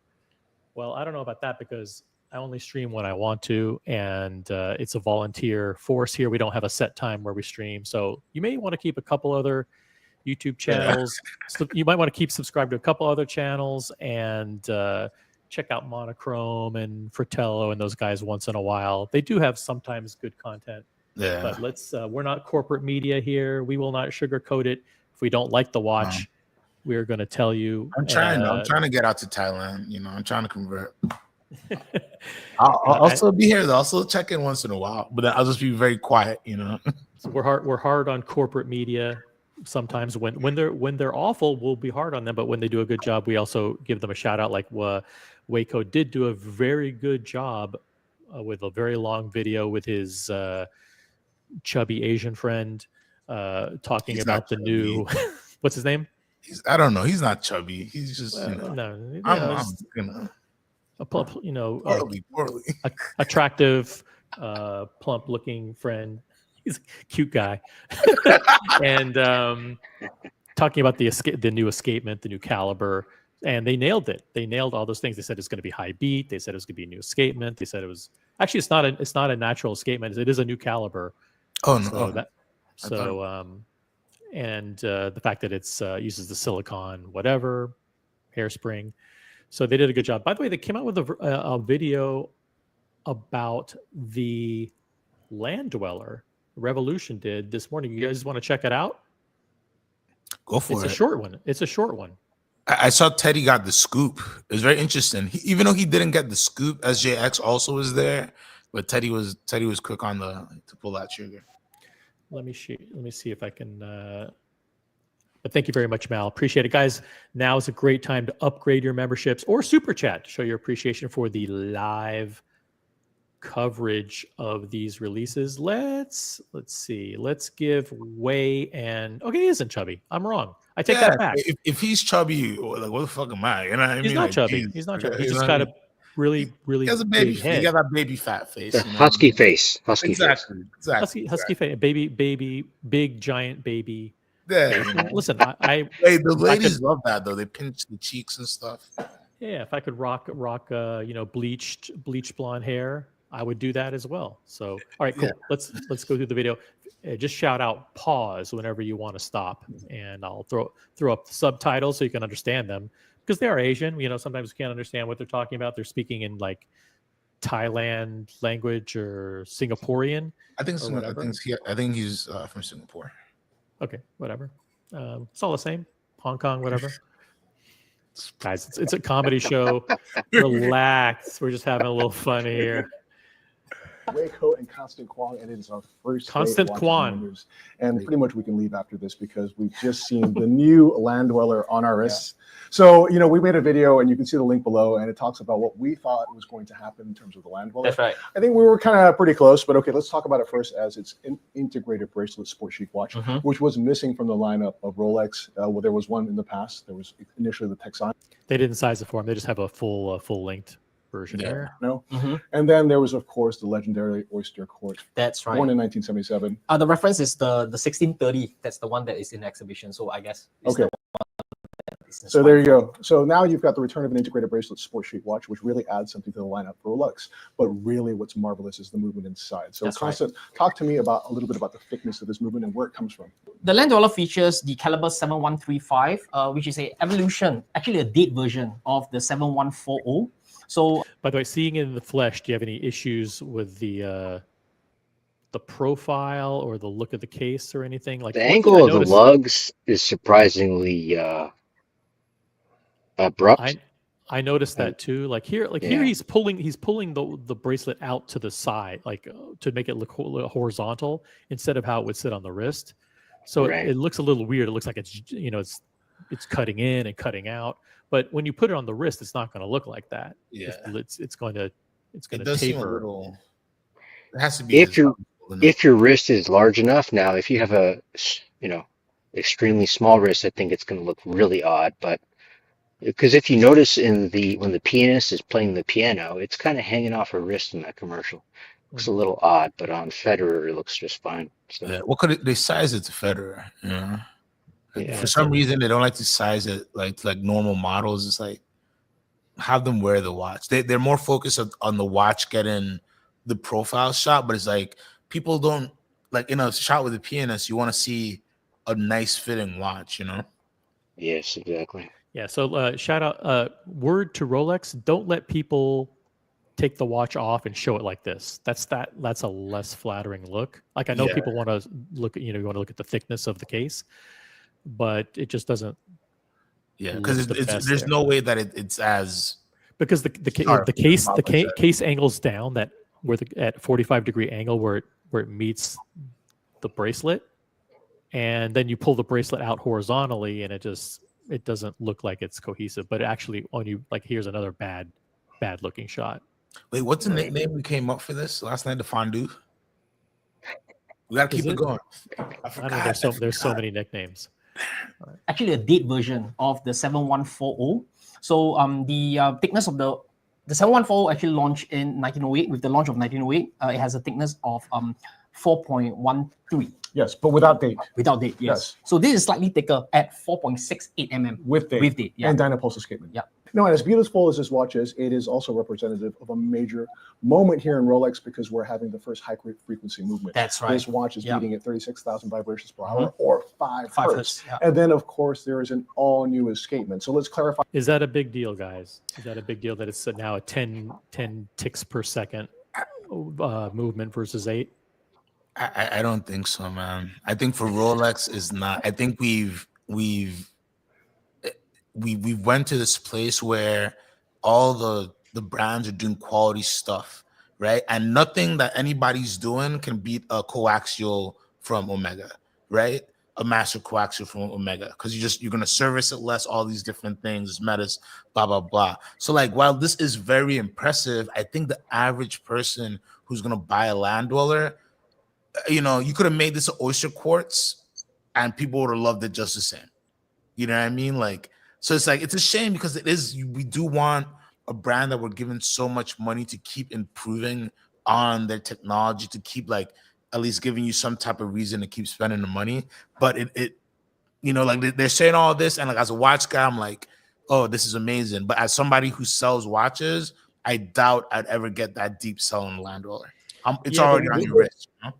Yeah, I get it that the looks are going to drive the purchase, but is there a little bit of a talking point where you say, listen, they've introduced new technology that makes the second hand sweep more smoothly? It's the smoothest sweeping hand in the industry because it goes. You don't want to say it ticks because it's kind of contrary to the sweeping nature of the hand. You just want to say it's the smoothest sweeping hand of any Swiss watch. Is that an embellishment? No. I just think there's got to be a way for the salespeople on the ground in the field to say within 6 seconds say this has new technology, so see how smooth it is, see how smooth that hand is, and people go, oh shit, yeah, you're right. If you have to dig that deep to sell this, yeah, but what man? The technology without a benefit, there has to be an end user benefit other than it's 36,000 vibrations per hour or whatever. Like that doesn't mean anything to anybody. That's what I'm saying. Is like once we hit 28.8, we're good. And most people don't care. Most people don't have timeographs. The people who really care, they buy Zenith, they buy like other watches that are meant for things and certain benchmarks and stuff like that. You know, Ulysse Nardin used to send chronometer reports with their watches. And that was part of the sales pitch for that. Is like I'd bring out the chronometer report, and then if on a certain thing it would be 0-0. Nobody cares, bro. You know what I mean? Like they really like we care in this room, but like somebody as a Rolex salesperson, if I'm digging into the movement on I'm gonna say it because they taught me, but like it's on your wrist already. It looks great. It's a great looking watch. You know, cash or credit or wire. My take is that, you know, they don't often come out with new lines. And I think if you're going to come out with a new line, you have to offer something new inside of it as well. I think it's as simple as that, but I could be wrong. Yeah, absolutely. That they're not doing it for the nerds. That's too small as a niche. They're not doing for all the guys and girls who are buying it for the name, which might be the greatest portion of their customers. They're just doing it for their brand and showing what they can do for themselves, basically. So I'm completely with Baba on that. Actually, I have to jump, but since Boston's still on, I actually wanted to exchange a couple of words. I hate to actually like put a spike in the middle, but I wanted to exchange a couple of words on the Cubitus because we've been talking about the thing, and now something completely new was released. So OC, is it possible to kind of switch over? Boston, your take on the new Cubitus? I think the size is much better, but I hate to always have a negative. I think the size is great. It'll wear much better on the wrist for most people, but I'm concerned that it's too close to the Nautilus. Like what are you actually getting versus a 5811? I'd rather go with just the Nautilus, at that point. Same price. They also redesigned slightly redesigned or made slight adjustments to the aesthetics, so to speak. Yeah, the proportions are better. Yeah. The proportions are much better on this. Mm-hmm. I mean, again, if this watch had come out at the same time as the Nautilus, like, I still prefer the shape of the Nautilus. I think it has a little more of a, curve to it, but it's not this is not like it's not an ugly watch. I think the Cubitus proportions are much better on this, but I don't know. I just don't know why they have this when they have the 5811 and the 57. I can actually, I can give you my idea, and the idea is as similar as they look, they're completely different in that the Nautilus we're so used to the Nautilus. So many people have also grown to love the Nautilus. It was not, as you know, that popular and also not well received in the market or in general among collectors until a couple of years ago. And on the other hand, the Cubitus is a squarish watch. It's it is a different watch basically, and therefore for a person who has a Nautilus already, they can easily add that, and I think there's room for both in a collection. And for someone who wants to go for something a little bit more quirky, a little bit more expectable or generic, so to speak, they might even go for the Cubitus over, especially if it's easier accessible than the Nautilus, and have something very similar. So I think those 7128s are the perfect answer to all the backlash that they got on the 5821. I'll just say this: I don't think anybody is going to pick this over a Nautilus, and I think it's way too close, in my opinion. I would have liked to see them do this on the bracelet. I mean, not on the bracelet, this on the straps, and just keep it on the straps and have the Nautilus be on the bracelet and the Cubitus be on the straps. Like, I think that would have made sense to me. But I think this is it's a better release in the sense that it's more wearable and people are going to like it. It doesn't make sense in the scope of their collection, in my opinion, because of you're taking 5711s out and you're putting this in at the same price point. It just doesn't. Even they have a 5811 right now, and it's like, oh, because the demand's so high for a Nautilus, then you have to bring a Cubitus in. Like it's like just make the 5811 and then keep this as a separate thing with a strap. Like, yeah, I don't know. It's like it's just the cohesiveness isn't there. I think this is a much better size though.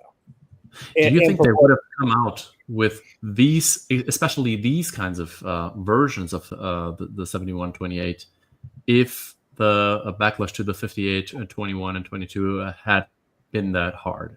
Do you think they would have come out with it right now, or maybe 1 or 2 years down the line? So I think if they had discontinued the 5811 and they don't have any Nautilus options in that range, and this had come out at the same time as the bigger size, so they have the smaller and the bigger, it would have been a better launch, I think, because I think the initial backlash was like, that watch is for big wrists only, and it just didn't. And the proportions, I think, are tough on that to see what they're doing. Like it just seems very oversized.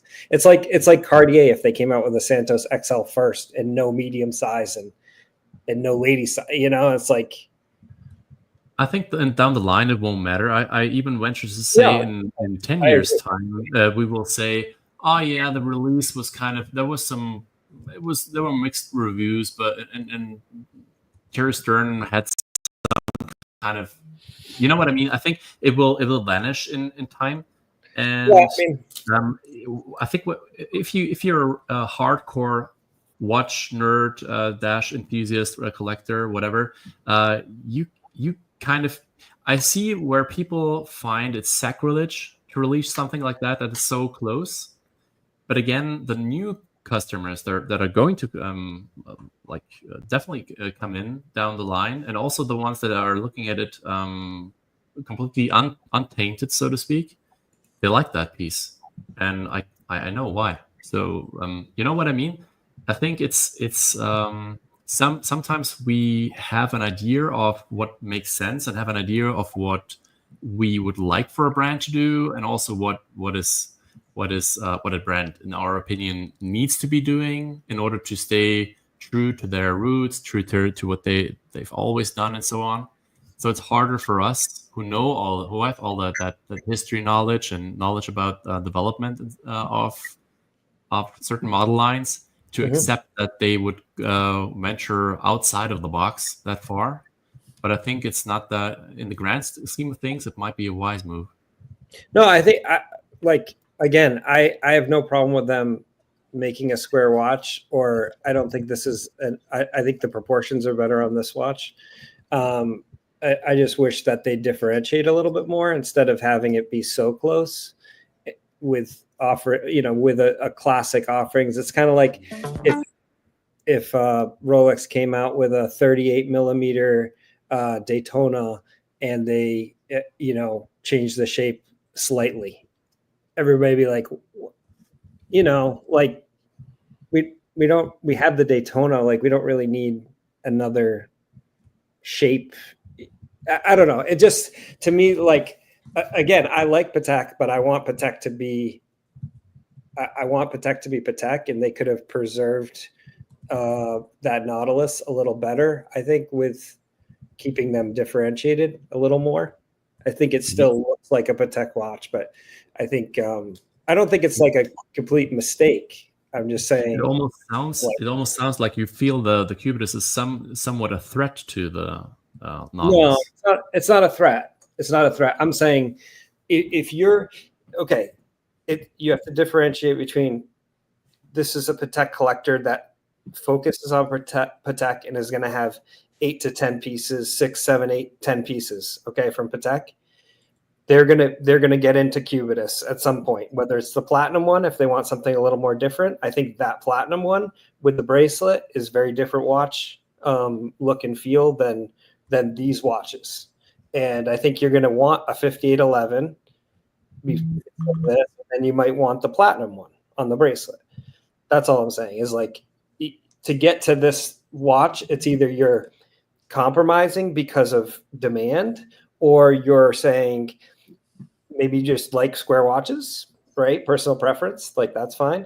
But if you're getting the true history of the brand, and like Nautilus has this huge history, and you're just, I guess, I don't know, it just feels confusing to me. Yeah, it is, but I mean, it's going to be expanded further, and money no object. Just wearability wise, I also wore the platinum one, and it's, in my opinion, a lot less comfortable than the metal bracelet ones. Obviously, I mean they are silk on the skin, so there. I think there is. I mean, my opinion. I think there is. Like, it is justified for them to be there. The question is whether they will be there all the time, or whether how the line is going to be further developed. But actually, I have to bounce. Sorry. Was very, very great talking to you. Thanks, SE. SE, before you go, I just wanted to show you where we went for dessert last night and treats for later today. And if you can see on there, it says Werther's Original. Werther's Original. Ooh. I just got host gifts because my older daughter is gonna go to France on exchange, and I got them. Well, aside of chocolate, I got her Haribo gummy bears. Yeah. Huge packets. Oh, when I was shopping, I was thinking of you because they're a lot cheaper here, and they're a lot better there. Yeah. Because they're made with less corn syrup in Europe. Yeah. But All right. Thanks, Essie. yeah. I will see you soon. I'll see you in the next couple of days. Yeah. See See you guys. All right. And now I'm going back to work. Bye. Safe travels. Bye-bye. Toodles. Yeah. Bring apples to the gang next time, Brian. You got, No, I'm all about me. See ya. yeah, I see that. So, Let's get back to the Waco video about the land dweller. This is not a natural escapement because a natural escapement has two wheels that are directly impulsing the roller table of the balance. Yep. This is actually Rolex's own escapement called the Dynapulse. That's right. And it has got a transmission wheel and then two wheels after that. The first wheel is being driven by the transmission wheel. The second wheel is being driven by the first wheel. And they are interacting with a rocker and interacting with the balance wheel. So they're actually pulsing at 10 times per second, which is extraordinary, right? So the interesting thing about this escapement is that the entire thing is made of silicone. So as I mentioned, is it silicon or silicone? Which one is it? well, there's no E there. So Is it silicon? Is it silicon? Yeah, silicon. I think, And then, I think we but people just mistake it postpone. and they say silicone. Maybe they're just too used to saying silicone breast implants. I think that's because what that is happened. silicone. Yes. Oh, with the E? Is that it? Oh, okay. I think silicone is with an E. I think so. This is silicon. Maybe I have no idea what the hell it is. Again, to CQ's point, I don't think people care. See, like I like everything he just said. Did any of that make you want to spend on it, or did the picture of the watch with the baguettes make you want to? It's just it's demonstrating Rolex's commitment to research and development and technological innovation. Yeah. That's what we do. Yeah. Right. Rolex was actually, and you guys don't have to comment on this, but Rolex was actually the very first brand to experiment with silicon. Right. I got this from Nico. So now it's silicon. From the CSEM. And Were I they got the this from first the brand? old technical director of Rolex named Jacques Bauer, not the character from 24, but in fact, very similar because he is a badass. So this is a full silicone escapement. It is also interchangeable. Why does Wei wear those white vests? Those low white tuxedo vests? What do you mean? He has a vest on now? It looks like he's tucking his tie into his shirt. It's Wait, just does he not have a vest? Wait, let me make my screen bigger. Does he have on a vest right now? Yeah, I'm assuming that that's a low button vest. I mean, what else could that be? I don't know. He's very sartorial. He's very sartorial. Yeah.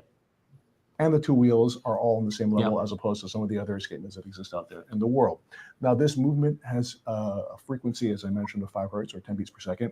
Now, if you look at the patent, and you can see this story that was written by our technical guru, the genius that is known as Cheryl Chia, right? This patent actually works for 5 hertz, but it actually works for frequencies above as well, which is super cool. Now, let's talk about the balance wheel. It's got a balance staff of white ceramic, it's got double cone parachromes as well, which were implemented to actually create even greater shock absorption.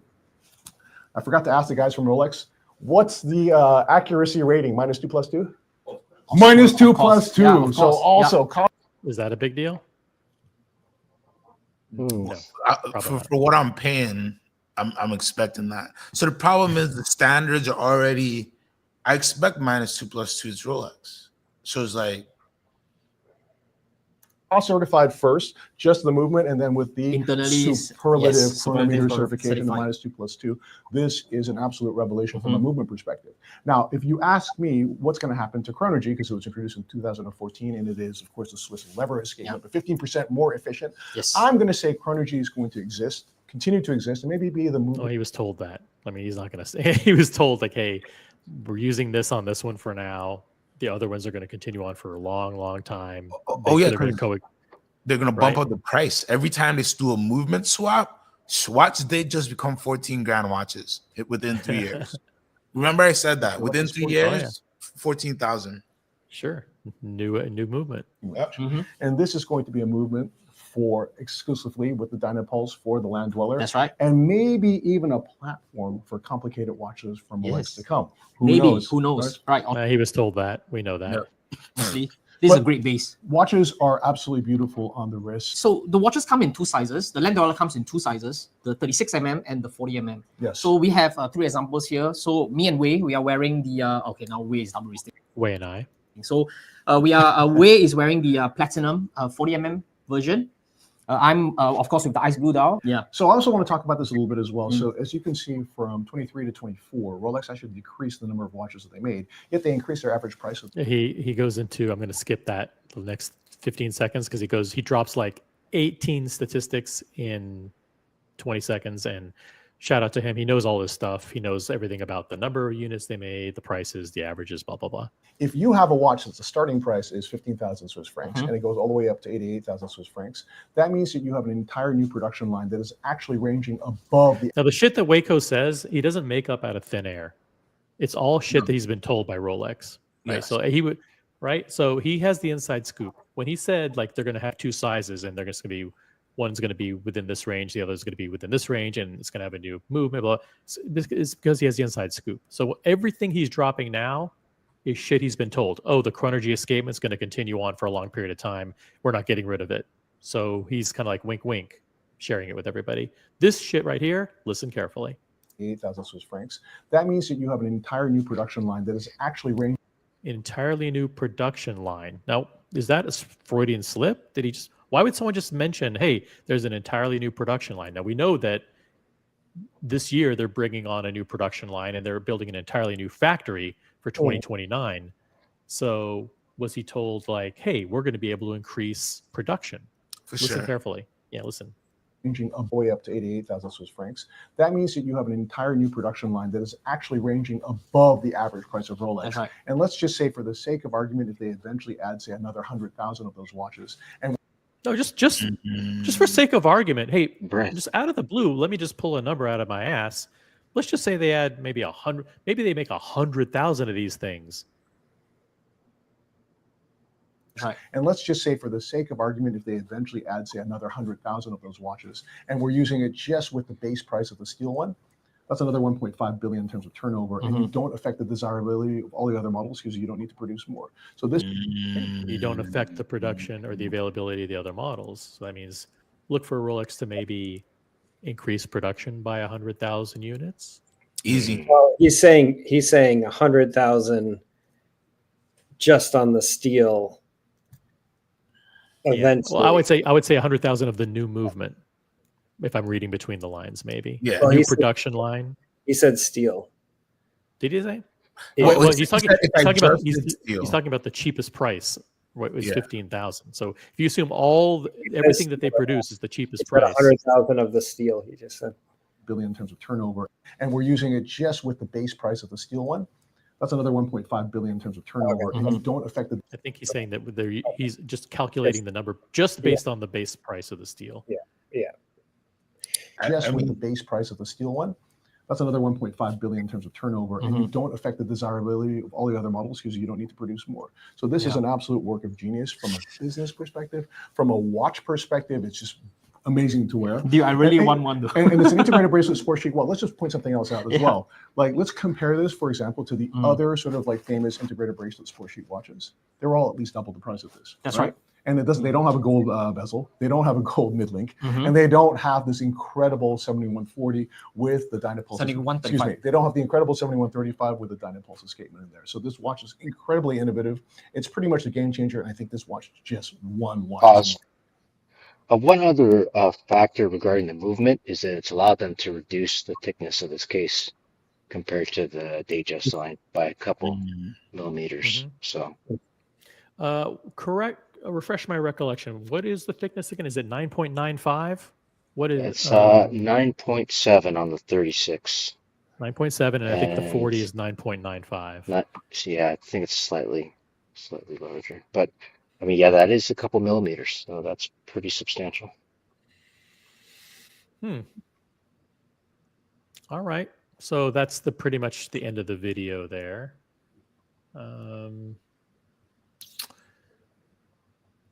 What else is happening? Is there anything? The JLC reversos were pretty nice, actually. Shit. Got to do it. Come on. Oh, come on. Are you kidding me? Quickly, if you don't like it, if you hate it, turn it off. Do you have a link to an article that I can pull up?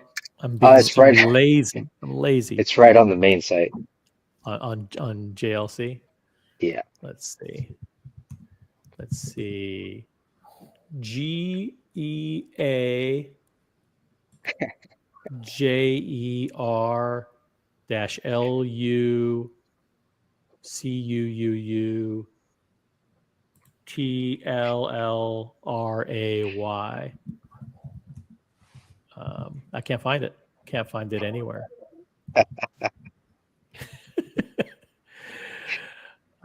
Okay, so is this it? The 1931 Polo Club? I think maybe if you click Watches and Wonders. Oh, thank you for helping me navigate. Okay, so which we got some releases here. We've got Novelties. Novelties. There we go. Novelties. It reminds me of someone mentioned this earlier. When you go to the movie theater, and you can get the giant box of junior mints. That's right. Okay, so what do we have here? We've got a rose gold reverso with looks like an absolutely silky Milanese bracelet. Cylindrical Milanese. That's a good name for it because it's exactly what it is, and it looks fucking great, I have to say. Yeah, I love this one. Except the dial, if you open that up, the dial looks like cork, unfortunately. I think that kind of ruins it. I think, I mean, everybody's doing these textured asphalt dials now. Yeah, true. Very popular. Super popular. I saw another brand that did one as well. I forgot who it was. 41,300. That's not crazy, is it? Yes. Okay, it is. All right, never mind. Never mind. Okay. I'm not abstaining from saying anything. And then we've got a duo face small seconds. I don't know what's special about this one. It's stainless steel. Is there anything special about it other than the fact that what's new about it? No, probably not worth looking at. Keep going. Here we go. Oh, okay. We got some interesting stuff here. Oh, they are the watchmaker's watchmaker, so they do former. Yeah, they're not in the Holy Trinity. So no, they don't make watch parts for other people anymore. Everybody's moved on to in-house. Yeah, gyro tourbillon. Go up and go back up. The one with the guilloches. The guilloche is worth looking at. On the right. Yeah. Mm-hmm. That's a minute repeater, I believe. Yeah, minute repeater. It's pretty. Yeah, it's very pretty. Holy shit. Yeah. This is nice. That's gorgeous. It's only a two-hander on the front, but look at the back. Mm-hmm. Oh, ding, ding, ding, ding, ding, ding. How much is this one? I think it's only limited to like maybe 30 pieces, so it's probably going to be pretty hefty. Should we ask Lori? She's available in the chat here. 600 something. This is fire. This was a great year. I just wish a billionaire would just buy this off of the Richmond Group because like they do such amazing things.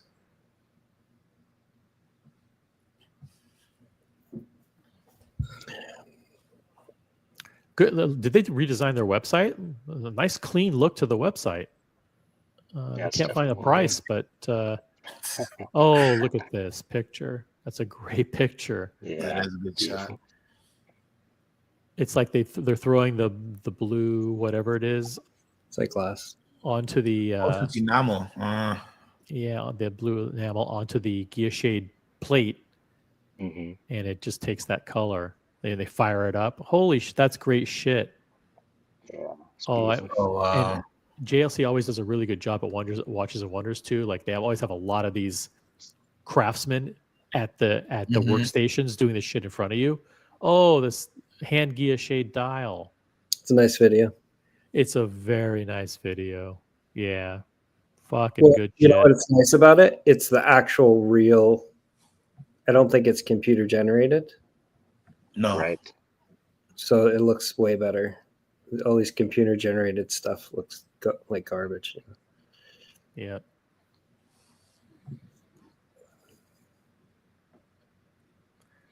Yeah, awesome. Very cool. Good choice here. And I don't know what the price is. Maybe you guys in the chat have figured it out. Don't know what it is. 300 plus is my guess. Yeah. Awesome. If there's that few pieces. You have something crazy on the left here. Just I'm not even sure Gyro tourbillon. all that stuff even is. a what tourbillon? Gyro tourbillon. Gyro tourbillon. Okay. Yeah. What's funny is they have these pieces like the tourbillon and the minute repeater in the same case as like the three-hander. So you're like, they they all look the same. Yeah. I mean, maybe there's a slight difference in size. I don't know. Yeah, this makes you appreciate JLC for sure. Love all the new dials. They're giving you choices. They're giving you lots of choices. Mm-hmm. Yeah, if you click see all, there's some more women's pieces. Yeah. Oh, this big date is heat. The big date. Yep. The prices are on the bottom here when they're available. Got it. So we got the brown all the way on the right, the brown Mamba, which is the new name for that for that pink gold version. We've got a whole bunch of different textured guilloche dials that look amazing. Wow. Especially the one we looked at. Which one are you looking at? They're all good. They're all good? Yeah, they're all okay. Oh, don't say okay. They're good. I don't know. I don't know what to say. I have two heads, right? I have I love watches head, and then I have if you try to come to sell it to me, what kind of conversation are we gonna have head? And that's the only problem. That battle is a tough battle. Because as a lover of JLC, I tell you buy it all. As as your watch advisor, I'm like, patience. But that goal on the mesh, that's a win. Yeah. Speaking of winners, Gatsby from Canada, $10 super chat. Happy Rolex Day, gentlemen. And there might be a lady watching. You never know. We have 0.2% of our audience is female. So that usually means one person. Happy Rolex Day. The pastries are delivered and the credit card is shined up. I'm at the office, but wanted to thank everyone for the coverage and wish OC and everyone, Ital, that's Latin, a safe flight. Yeah, I'm leaving this afternoon. I'm meeting up with a bunch of people at the airport. I have my butler, my concierge, the guy that does my makeup and hair, and my videographer, my photographer, videographer. We're all meeting up at the airport, and I'm putting them in coach because, frankly, I can't afford to pay for business class for them. And I'll be up in the Polaris lounge with real silverware and noise canceling headphones. Oh, it's always nice to big headphones. Guys know that I fly coach, but I can dream of one day being one of these wined and dined social media influencers that you just gotta take on a little these all expense paid junkets to all across Europe. But that it's hard not to get a little jealous. You know what I mean? Because it ain't coach. You know what I mean? It ain't coach. The hotel has your pillow, the original sea chocolate on it. Yep. It's an experience. I used to think it was just okay, you got a flight, we're gonna put you up in the Swiss Holiday Inn, and it's like, nah, it's hey, one day I'll be there. I'll take you guys with me though. I'll never forget you guys. And yeah, sure. If you're just joining us, by the way, let me remind you that even though this is a crappy, ugly, blurry image, the reason why we are here this morning is we covered the new AP releases. They introduced new Midnight Blue Ceramic Beast, Royal Oak Offshore, and Royal Oak Openworked. And Tudor, we covered the Tudor releases pretty extensively. We covered them for almost 5 minutes. So we provided a very comprehensive and thorough review of all the Tudors. And last night, Rolex dropped, or someone leaked images of the new off-catalog pieces. This is the new Everose Daytona Le Mans, some kind of Art Deco. Like there's a Patek Philippe that looks a lot like this, right? There's a Patek Philippe Ellipse that looks a lot, and a Calatrava that both have these crazy Art Deco dials with the diamonds, and what some people are calling brown Oyster Flex strap. That is not confirmed, but a lot of people think that's what it is, is. man. Yeah. And then on the right, we have either a white gold or platinum updated version of this off catalog Daytona. It's like a black stone dial with blueberry indices. That's the name of a gem. Blueberry sapphire bezel, replacing the one that they introduced last year, which was ruby red bezel. So we got 80 people watching. Reminder to hit the like button, upload the live stream. Show your appreciation to the great panelists for volunteering their time. Thank you to all the super chatters. We've got 80 people watching. Where do we go next? Let's continue on. I'll go for another, depending on where you guys want to go. I'm happy to go. If there's a type in super chat in the chat or just a regular comment or whatever you want to do. If you have anything that you want to cover. No, I will not be covering the new Zeniths. They're absolutely hideous. Let's not even talk about it. I'm mad you even said that. It's over. Like, it's over day for was them. going really good, to be honest. I was just planning out a great day, and like you just put those Zenith in my head, and like now I gotta take a shower again. Ugh. Yeah, Breitling and Zenith were the two biggest losers, I would say. You know, from what I Breitling doesn't exist anymore. We're not gonna talk about that brand.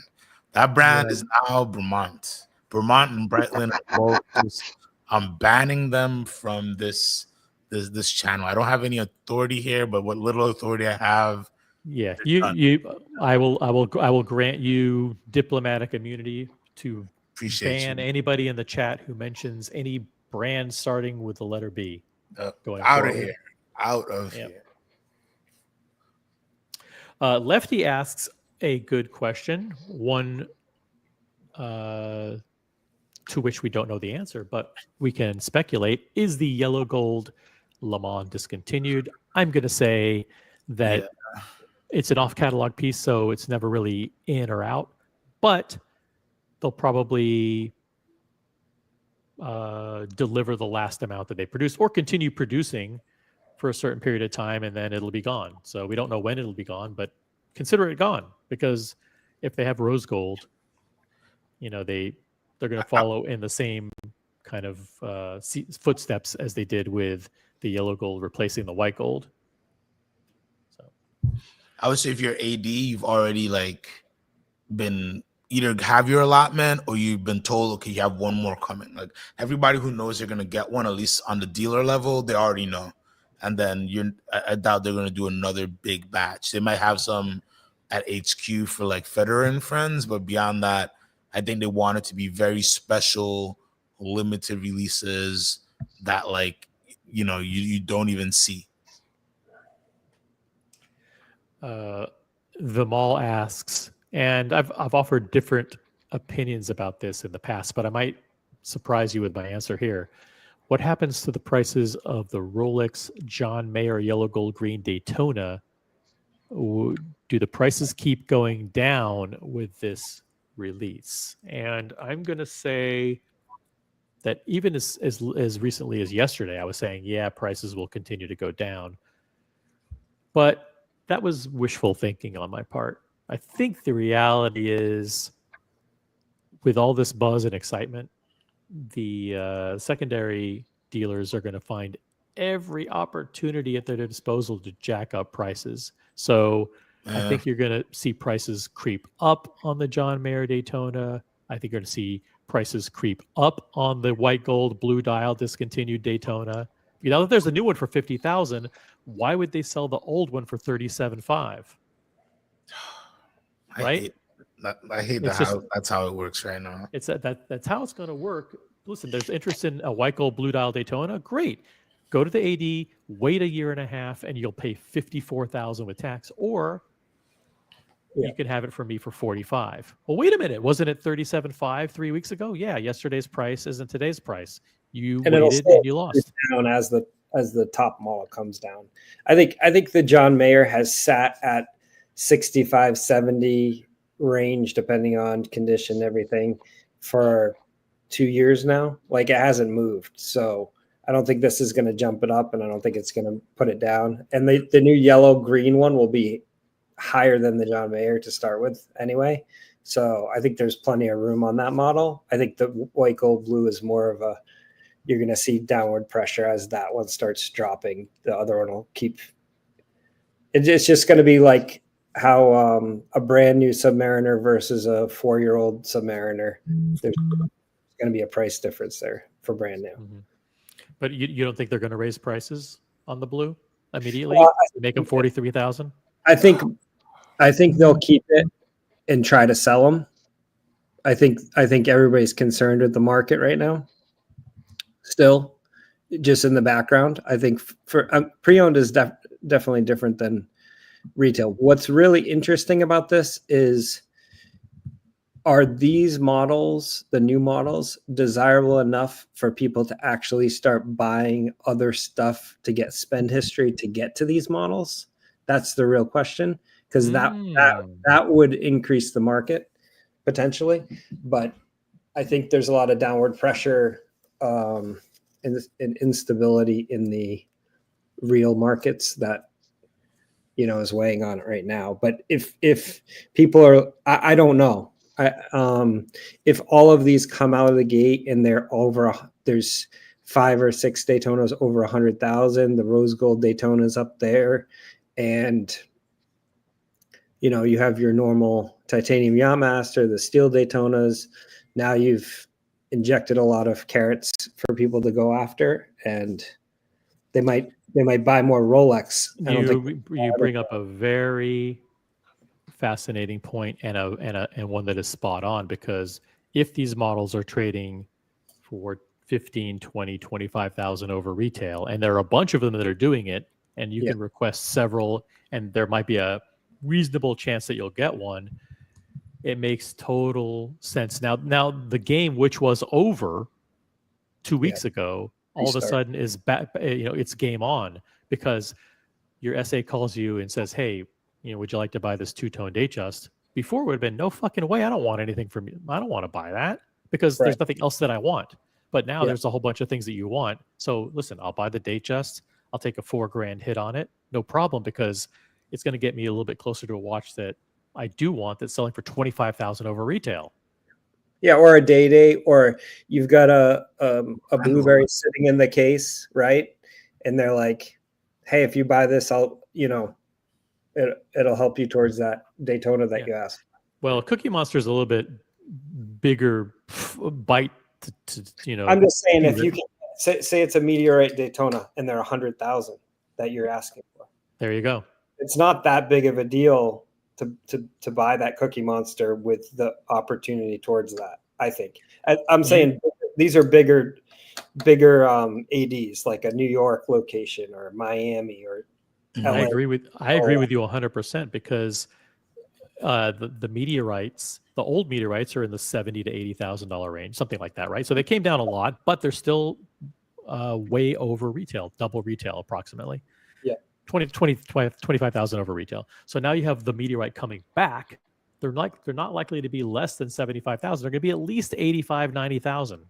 Brand new, it's going to be 100 at least. Brand new, they're going to be 100 for meteorite. So look, you buy a Day-Date, you buy a Cookie Monster, you buy a whatever, and you lose. You hold it for a little bit, and then you get the watch that you want. And then you get rid of the one that you bought first. Lose 15,000 on it. But then you're way, way ahead. Mm-hmm. And there's a lot of people that have gotten to steel Daytonas that this kind of restarts them. They'd already kind of gotten to a Pepsi or a steel Daytona, and there wasn't much, left to go after. Isn't it fascinating how things can change like that on a dime? Like 2 weeks ago, it was like it's over, and now, you know what? The game makes sense again. And then all the Daytonas that we thought, God, they raised the price 14% on Daytonas. These guys are fucking delusional. Who's going to pay that for precious metal Daytona, 50,000. And all of a sudden they come out with these, like, you know what? All of a sudden we look in the mirror and go, 50,000 ain't so bad. These are not. It's like the amount of hypocrisy and rationalization that goes on in this hobby is astounding. It really is. By the way, overnight, I noticed, and I'm not saying that the prices reflect market prices, but overnight, the prices on Moda for the Oyster Perpetual 41 celebration dial have spiked. And I'm now seeing delusional posts for wholesale transfer of the Oyster Perpetual 41. One posted 14 hours ago, which is right when after when the news came out, and someone listed it at, are you ready for the price? $27,750. Yeah. For Oyster Perpetual 41 celebration dial with a January 2024 card, basically on a slider condition, not even mint, not even unworn. Okay. So that's just, I think someone is trying to set the market at that price. Yeah. Now we know that the market price is what someone is willing to pay, right? Not the price at which some delusional crazy person thinks they're going to list. Yeah. So, yeah.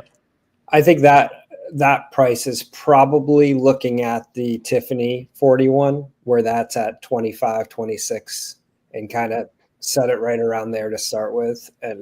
But I think the Tiffany blue was a shorter run and is more wearable in some ways. Is the turquoise blue 41 still that high? I thought those had dropped back down, or no, they still are. They over 20? Yeah. Could you repeat that? They're like 25, 26. Jeez. Right, CQ? I'm checking right now, actually, because I haven't seen a 41 in a little bit. Yeah, there's just not many of them.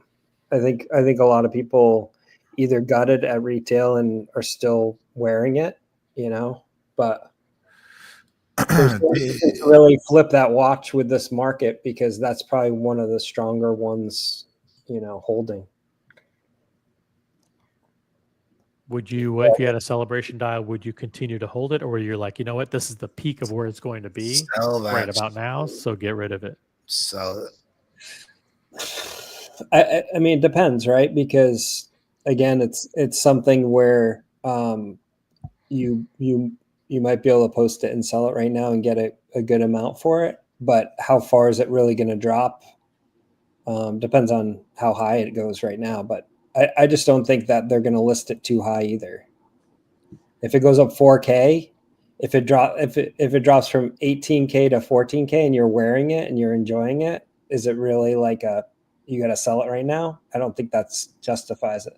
If you can wear that for 4 years and still get 14K back. Mm-hmm. And it's a collectible piece, they're not going to come out with another celebration dial. Right. Well, you never know. I was just thinking in my head, like the only thing that could really affect it is if they came out with a different variation of the celebration dial. But a lot of different things would happen for that to happen. So that's kind of a little bit out of a limb. But that's really, if another celebration dial would come out eventually, but I think that'd be so far down the line that I don't know if it really matter. Yeah, and if it did, it would have. So what the celebration dial has going for it is that it has the turquoise style as the backdrop, exactly, as the main color. So like even this, like the new colors with like pistachio and lavender and khaki, like I don't know if that's gonna sell as well, Yeah, you're right. Shout out to Lefty 1999 for the 50 SAR super chat. Thank you very much. This is the best release for Rolex in years, in my opinion. They almost did everything right. I'm not sure. So you're talking about the whole shebang? The whole shebang, yeah. I think you're right. What was released, all of them are pretty good models. I would say Yeah, pretty good. Not many like that. You're like, ooh, that's kind of ugly. I think the people could like maybe criticize the bracelet 1908, but it's going to be rare and it's kind of a non-issue. If somebody wants a bracelet, they want a bracelet. It's not like a miss. So what's your criticism of it? Because I have one, but I wonder if it's the same. My criticism of the whole Rolex release was that there was no changes to any of the steel models besides the OPs. And so people looking for something new to go after in the sub 20K price point, really you have the Land Dweller and then the OPs. So no new date justs, no new day dates. Like I think that's because they want to funnel everybody into the Land Dweller, don't you think? Yeah, maybe it. We'll see how many they come out with for the Land Dweller. Yeah, I would phrase it a little bit differently. They don't want to funnel people into the Land Dweller because it's going to be overwhelming demand. But I think they're from their position, they have an offering for those people. Yeah. So.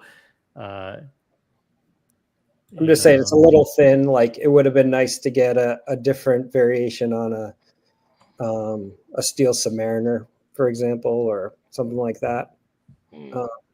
A different everything that they did was precious metal. All the Daytona changes were precious metal. All the GMT changes were precious metal.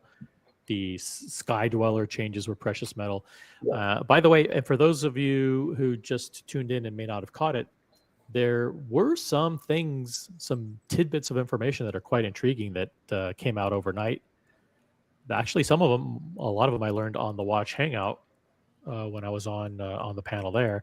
Number one, the Oyster Perpetual 41 has been slightly redesigned. The case has been refined, and there's a new, thinner clasp. So that's why when that guy went through the site and said that the Oyster Perpetual 41 had been discontinued, it's because they had changed something with those products, those SKUs, and images were disappearing, or PDFs were disappearing and being replaced with new ones.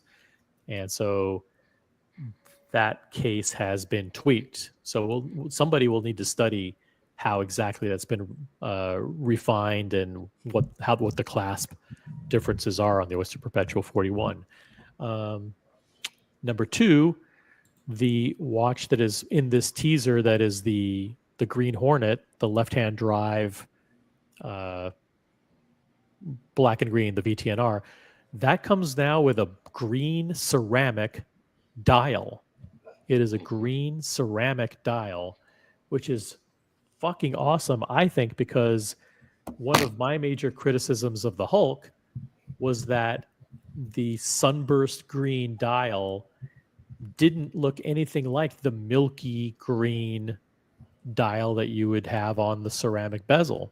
Mm-hmm. And now what they said, listen, we understand that, and now we're going to make sure that those two things match exactly.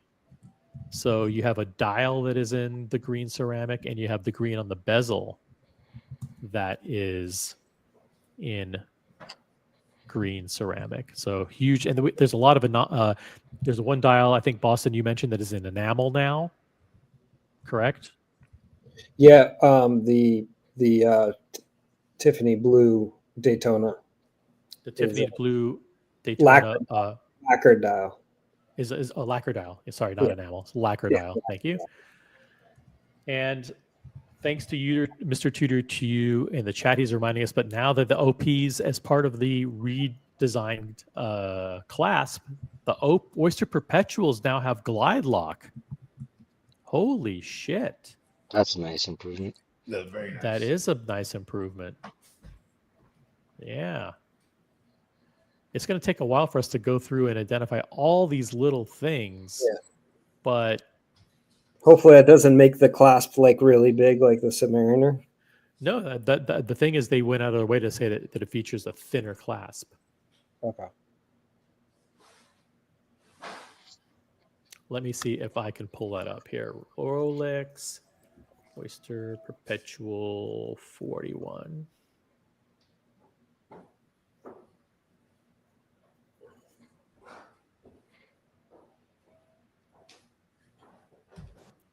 Ooh, that page is gone. Full joke. All right, hold on a second. Don't panic. Don't panic. Imagine if one of these brands like April Fools. Let me see if I can get to a different one. All right, here we go. Guys, it's still here.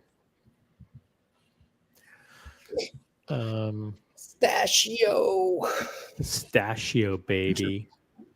Pistachio dial. But these are by the way deshelled pistachios. These do not come. That's the only way to go. In the shell, and they're unsalted. You know, let's keep the sodium intake to the minimum, guys. All right, let's see what they say about the clasp. Oyster Perpetual models. Oyster bracelet is fitted with an Oyster clasp. Okay, thank you. Let's see. Let's go to the bracelet here. Oh yeah. Nope. It says Easy Link. It says Easy Link. Yeah, Easy Link, not a glide lock. I don't think it had Easy Link though. It was just a standard clasp, I think, right? Mr. Tudor, to you, do you care to amend your previous comment, or do you see that there are some OPs that have glide lock? Because we want to make sure that the information that we are sharing I don't think it had glide lock before, though. No, it didn't. Right. Glide lock is something that's on the sports models, the professional models. This is, by the way, a new reference number, which is why the site is broken, and which is why the leakers thought the OP 41 was discontinued. 134,300, and the old one was the 124,300, I believe.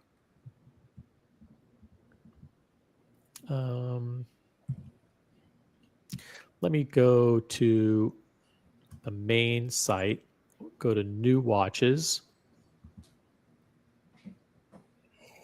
And go to the Oyster Perpetual. Go to the marketing fluff page. Marketing fluff. The Oyster Perpetual is graced with new faces in an array of colors that celebrate the meeting of pastel shades, vibrant lacquering, and a smooth matte finish. Here it says here. The Oyster Perpetual 41, a model whose proportions have been subtly revised with a redesigned case and slimmer Oyster clasp. Very subtle. Very subtle. Let's see if they give us a picture of that. Here it is, here. So maybe they just tweaked it ever so slightly. And I'm not sure what they did to the case. Wow, it really flares. Yeah, in. It looks like it flares in dramatically there, doesn't it? Yeah, it does. That might be a smaller one. I don't know. Yeah, it's got to be the 28. Yeah. Interesting. Let's go back up here and take a look at the video.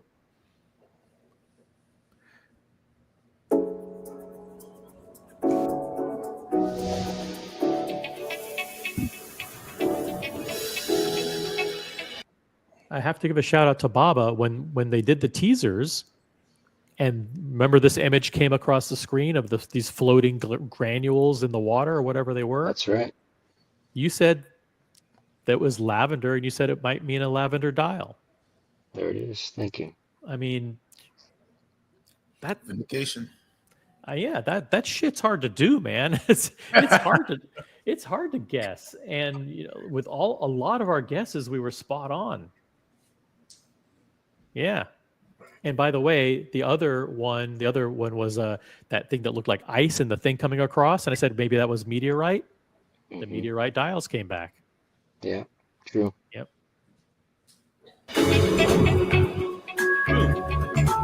Okay, so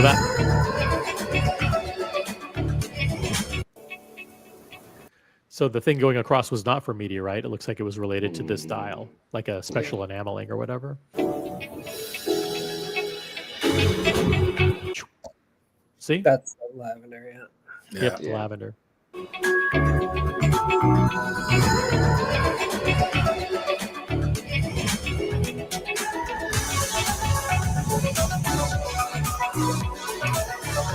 Good fucking music too.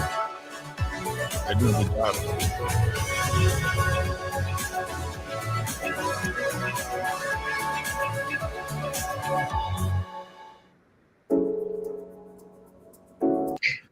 All right. Yeah, good music.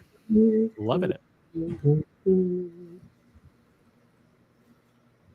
Okay, do we want to see a close-up look at the ceramic dial on the GMT. new Green Lantern GMT? Because I know there are people in the chat that don't believe me. They don't believe me. Look, the green Serichrome dial and the new daytime half of the two color bezel insert echo each other perfectly, establishing a visual connection that reflects the very identity of the model.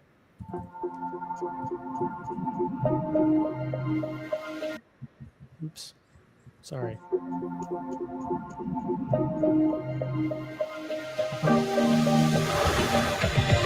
A perfect match. And there we go.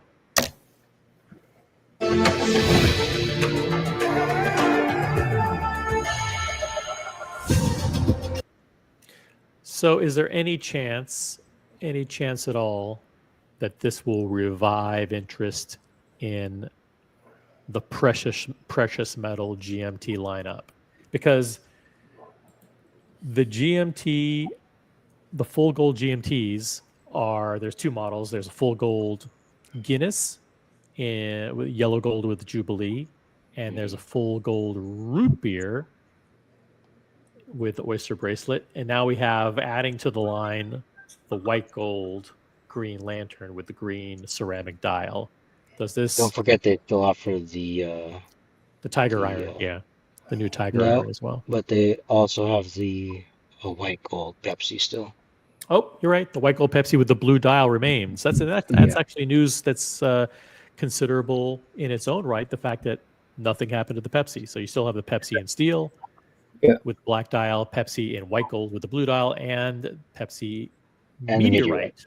Yeah. This is the only model that's doing this style, Serichrome. The blue didn't change, right? Right. The blue. Well, the blue didn't change. No. Would it matter if they replaced the blue dial in the Pepsi with a new blue ceramic dial? Yes. On the white? Yeah. It would, right? Wouldn't it be also cool if they introduced, for the white gold Pepsi, you could have a red or a blue ceramic dial? Ooh. Now that's too much. That's too much. Well, okay, let's dissect this a little bit. The blue they can't do, and because that would be too complicated, because remember the bezel is a base of red and they put purple over the top of it to make it blue. Yeah, that's an issue. Right? So that would make the dial process too laborious, but they could do red, because it would match the red of the Pepsi bezel. That'd be a cool watch, actually. Yeah, that might be interesting. Yeah, that would be cool. I think what we'll see first is a red dial Coke. Ooh, that'd be tough. Yeah. Now, yep. Red dial Coke would be a good one, because that's black and red bezel. It would be, from a production standpoint, might be way easier than doing blue. Yeah, it would make sense. Yeah. I think that pigment is it's hard to mix those two bright pigments together. The way they're doing it is they don't play well to each other. I imagine there's just millions of cracked bezels, some guy chained to the floor. Make it better. Yep. Let me throw it out there to the chat. if you throw in a small super chat, if there's a particular model that you want us to pull up or a particular new novelty from 2025 you want me to pull up, just let us know. By the way, Vamal in the chat says some text from the Rolex website regarding the white gold Pepsi. This model features a midnight blue dial, which is the regular dial, and a 2-color Cerachrome bezel insert in red and blue ceramic. Yep. I'd love for it to say blue Cerachrome, or red Cerachrome.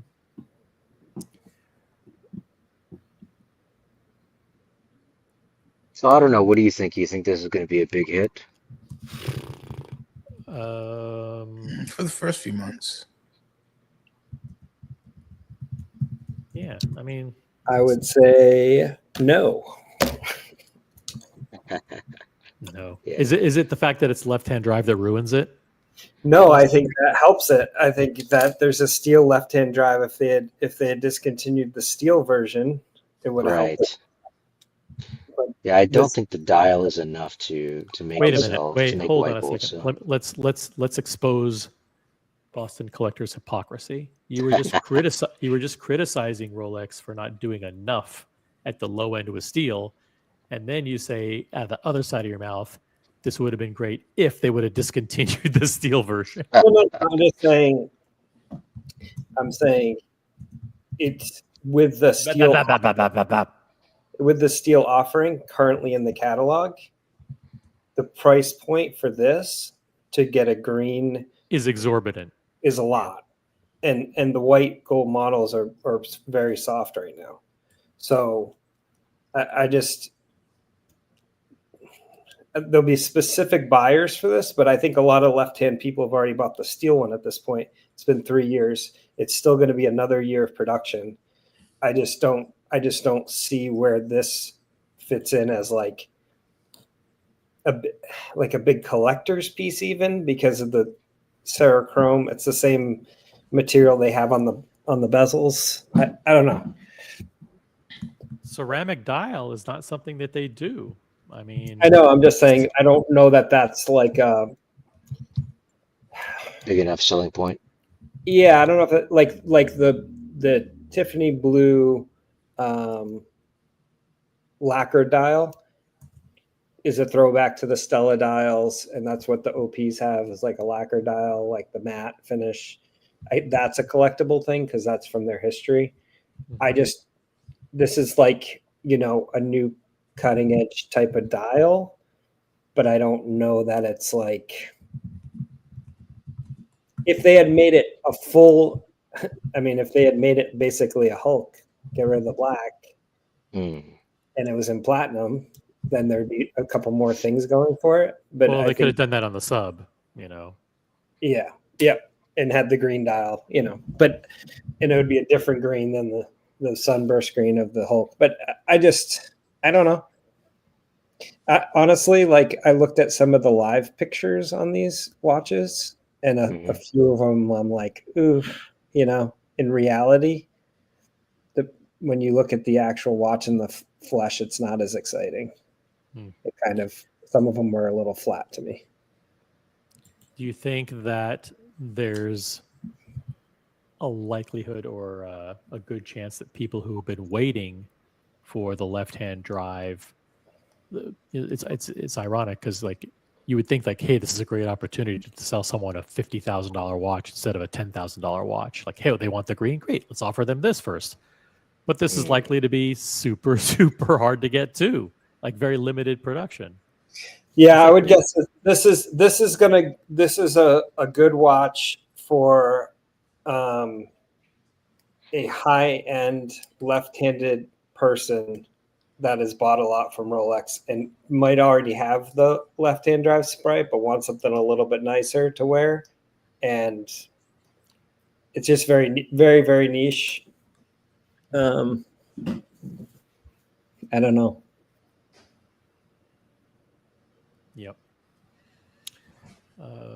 Let me just check something real quick. It does look good. Yeah, the live versions, I rather see, this is super shiny. You know how the bezel has like a shine to it? It's like a plasticky look. Right. I just worry about the dial with that. I like the matte lacquer dials because they kind of absorb the light and you can see the indices nice. So I'm a little concerned about that shine. And you can see it in the live, and you can see it in the live pictures. Also, I'm not a negative Nancy, okay, but I saw the live That's picture. my job. Yeah. I saw the live pictures of the I almost said Land Rover, the Land Rover, and it kind of looks. I don't want to say it, but it kind of looks cheap. Oh, I knew it. I knew you were going to say that. I don't agree with you, but I do see where you're coming from. I do think the dial looks better in the video than it does in the pictures, though. Yeah, the live. I think I don't know, the case shape. It just Exactly. That's what does it. For some reason, it's the angle of the lugs, or there's something about it. There's something about it where it doesn't look like a I don't know. There's no color, it's just the way that the case is. It's just like a big open dial as well, especially the stainless steel version. When they make like a blue dial or whatever, right, so you're right, Boston. That dial is glossy. Yeah, that's like, again, that's probably Watches and Wonders, like full blast light. That's not going to. Yeah, this is the display case, and they're known. These display cases are known for distorting the look of the watches, for sure. I've been there and taken pictures, and it doesn't look anything like. It's funny that this is the older green still too. Like the Submariner went to that newer green color. Yeah, the lime green, the more blue green. Yeah. This is watch.news on Instagram, and even though these pictures are behind glass, let me share a few shots here. So here's the new Tiger Iron dial in the flesh on the GMT Master 2, yellow gold with Jubilee. Does this change your opinion of the dial or the watch at all? I still like it. Good way or bad way? I think it looks better. I was a hater of the one on the website. I think this looks better than what they show on the website. It just looks earthy, like almost like magma. It's if you're into those type of dials, this is for you. If you're not, you're gonna say this looks like rust. It's one of those things. Yep. And here you have some video of the platinum land dwellers. See how it's just the angle of the case to the bracelet just feels like the taper's off a little bit. I don't know. I think I don't think so. Like OC said the other night, I think it's a killer here because that space between the dial and the bezel, it's substantial. Yeah. The rehaut is weird. It's not helping. Yeah. Like you said, cheap. And I didn't have that thought in my head until now. And so you said that, and now you're showing me these. Now you can't see it. Yeah, I wish you didn't say that because I have a history of doing that. I will find that the smallest little item and make you not be able to not see that ever again. Yeah, and unfortunately, it's so big. The rehaut is so wide. Yeah. It takes up so much, and it's worse than the Royal Oak ever was. And the Royal Oak got rid of it, and now Royal Oak printed the seconds hashes directly on the dial in the new 15510. And they got rid of the rehaut. This rehaut is twice as thick. What's going on? No, what the hell's going on with this thing? My laptop's messed up or something. I don't know. That's huge. Yeah.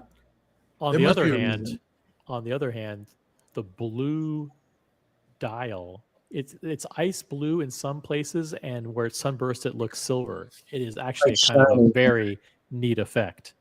Yeah, I think that's one thing that shines in the flash from this is the dial looks a lot better than. The dial looks a lot better on this one than the white one. The white one's very matte. Yeah. You're comparing that to like a date with diamond indices, like ice blue, like. I don't know. And that's the thing is like, do you buy this or platinum dated? That's what I'm saying. Like it's right. And then do you need it if you have a platinum tape? You know, Yeah, if I like the new Evan's new blue ombre white gold. You know, like as far as classy. I think the one to get on this is the silver for 14K. I just don't think, looking at these platinum ones, like just the price is so high. I mean, especially with the diamond bezel over 100. Oh yeah, like I think it's 117,000. Yeah. Like I really hope nobody calls you to sell me one of these. Like, come on, like it's like I don't know. Hey, I may be calling.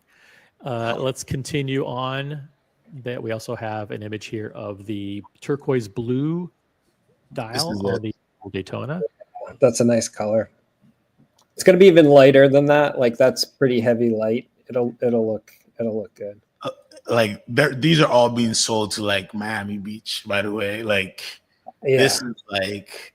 I wonder if this is the same exact blue as the OP, or if it looks like a little more Tiffany, actually, right? It looks like the beach a little bit in this picture, but they use that darn yellow light over there, so we can't even really take this for.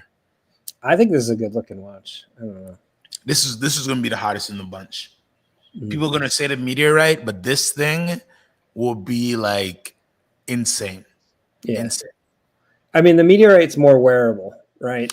For sure. But it's not as a big a pop of color like this. Exactly. This is like DiCaprio probably already has 3 of these. Wahlberg already has 4. You know what I mean? It's like that. Like, this is that watch where like those guys are going to be flexing the hell during the summer. This is going to be on every LeBron, every big watch celebrity. Zuck is going to kill it for everybody. That's what's going to happen. Okay. Does this Tiffany dial though? Okay. The 5711 Tiffany was Tiffany & Co. with the Tiffany dial. It was stupid price, right? Yeah, you can't even wear it. We had the Tiffany Blue 41, which at its height was 40,000, maybe 50, right? Or what did that never get that high? No, it got high. E41 was high, right? It got. Where do you see this? Is this 150? Oh, yes. Yeah. They're going to chickle this out. Because imagine, right? If you are in a position to get this, I'm not selling this.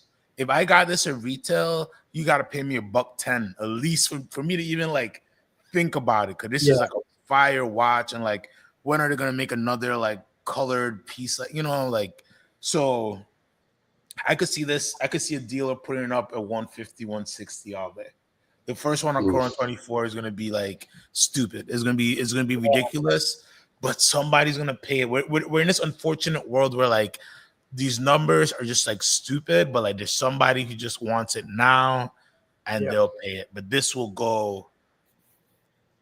Yeah, it's going to go insane. I wouldn't be surprised at 150, 160 on this.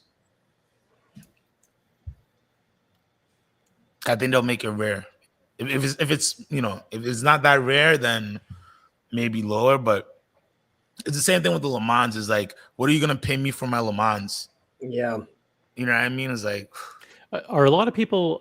Maybe you know, maybe you don't. Like, if I had a yellow gold Le Mans, are the people selling that consigning it and saying, "Hey, I got a yellow gold Le Mans, get me $265 for it," or are they selling it outright at a lower price because you're seeing them listed at $265 or whatever, $250? What's the normal process when you have you've hit the mother lode, you hit the lottery with a watch like that?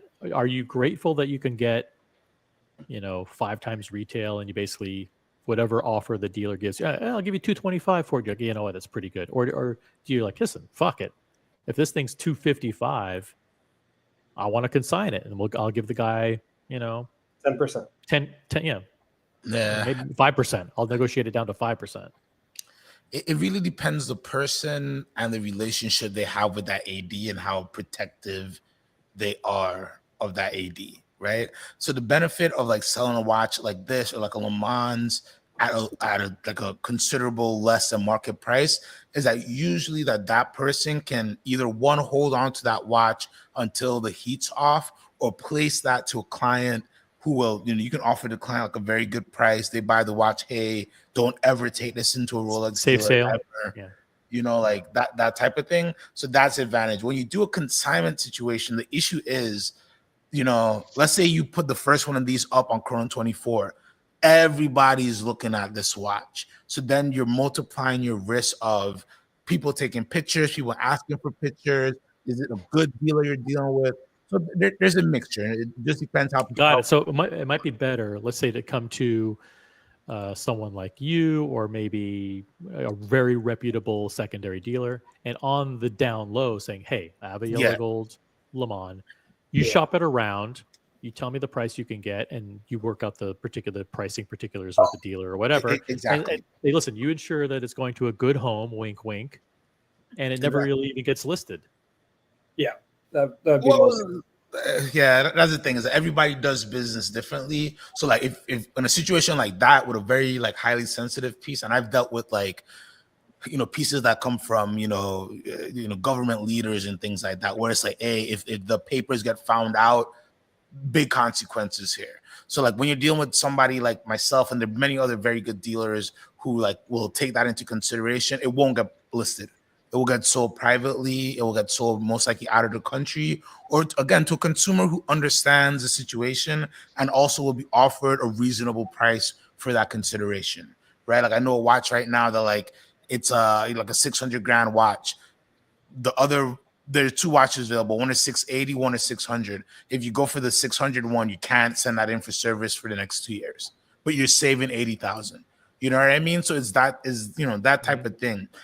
But you got to know who you're dealing with, right? There are dealers out there who are going to tell you, they're going to sweet talk you and then list it, and they don't care.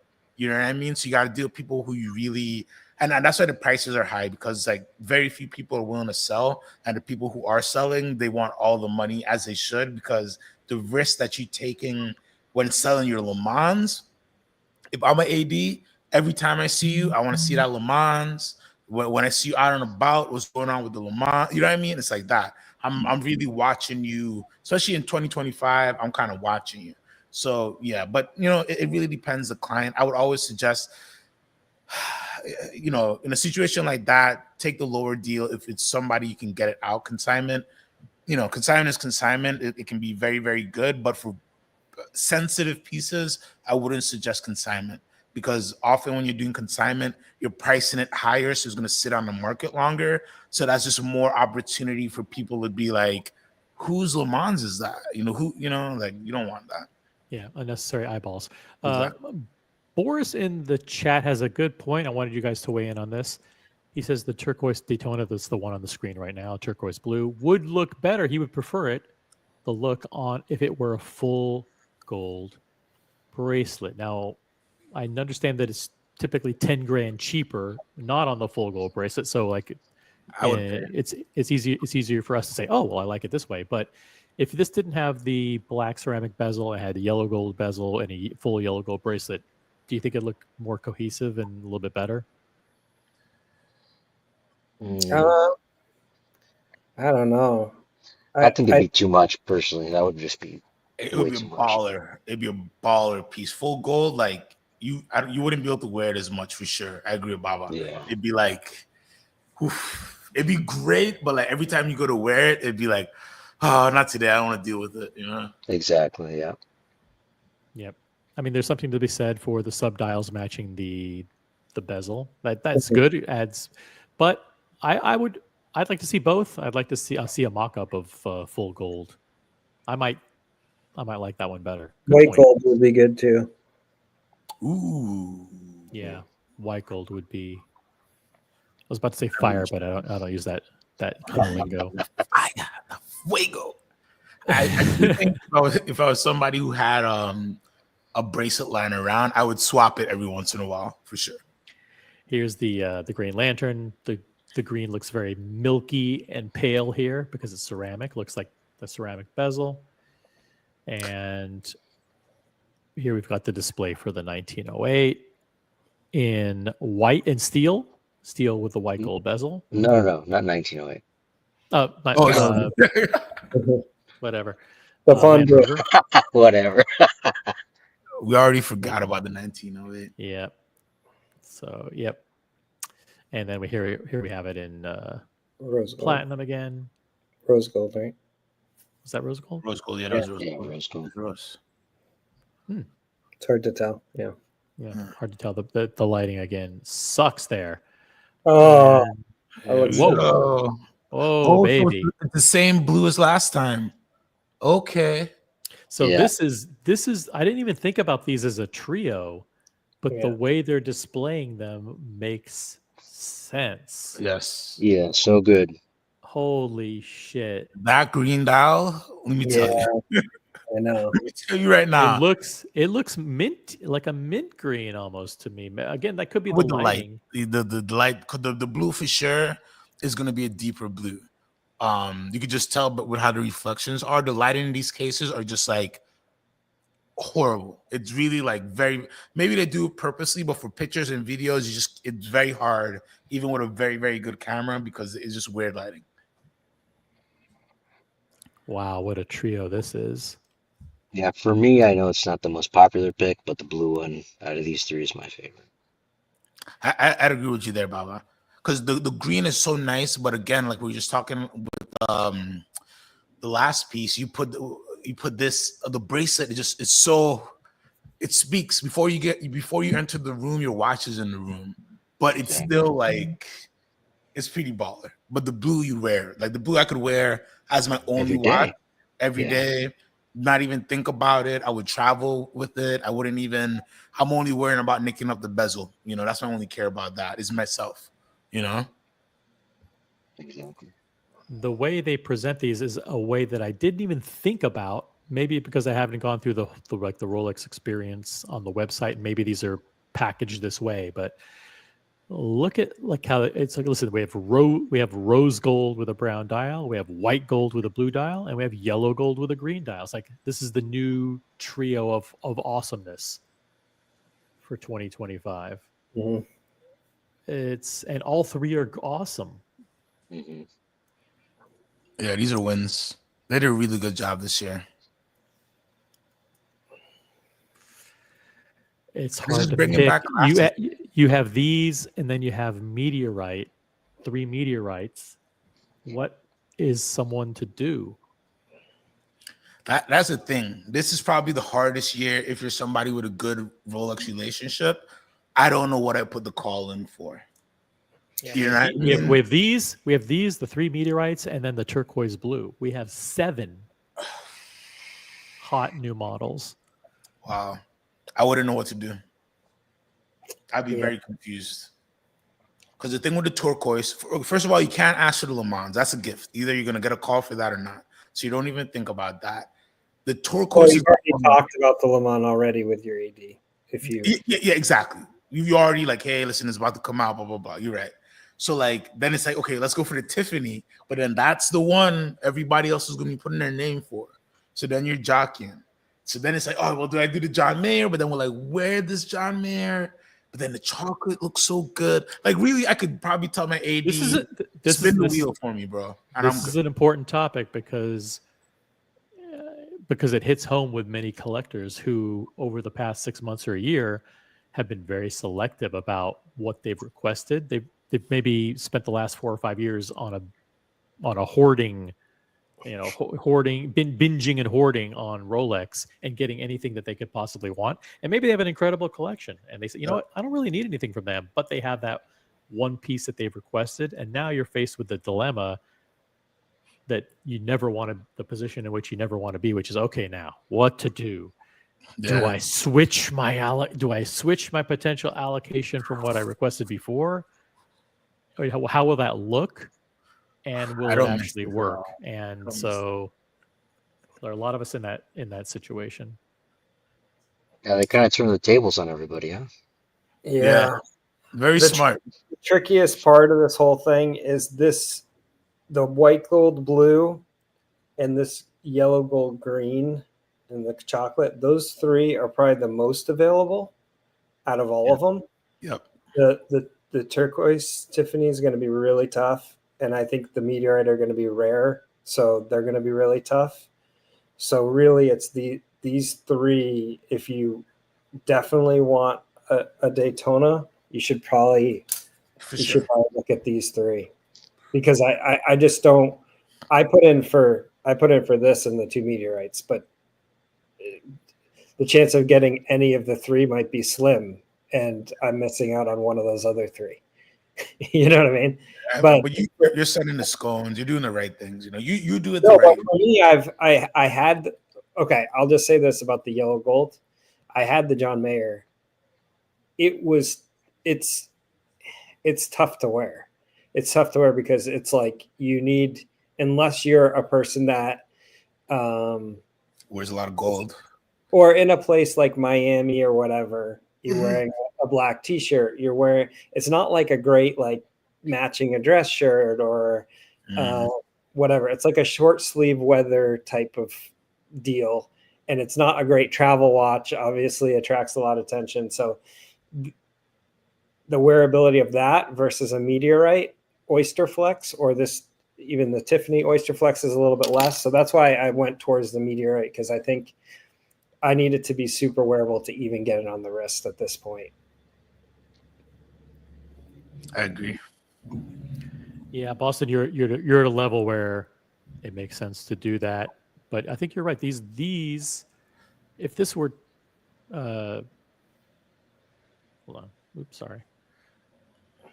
That being said, if they turn around and say, hey, you know what? We're getting one meteorite. We already know who that's going to, one of each. And we're getting 3 Tiffany dials, and we know who those are going to. Are you interested in the yellow, gold, green? I mean, it's hard to say. It's hard to say no at that point. So you're not losing, even if you don't wear it much. You're not losing. Right.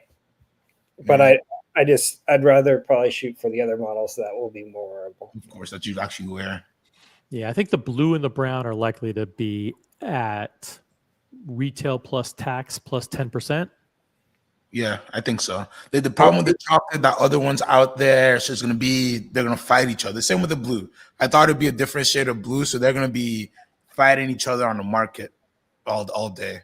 Which is why I think the secondary guys are going to raise raise the price of the current white gold blue, which was sitting at 38 to 42. It's all of a sudden going to be 45 to 47. They might have, just because of the yellow, just because of the metal retail too. You know, they can probably justify that.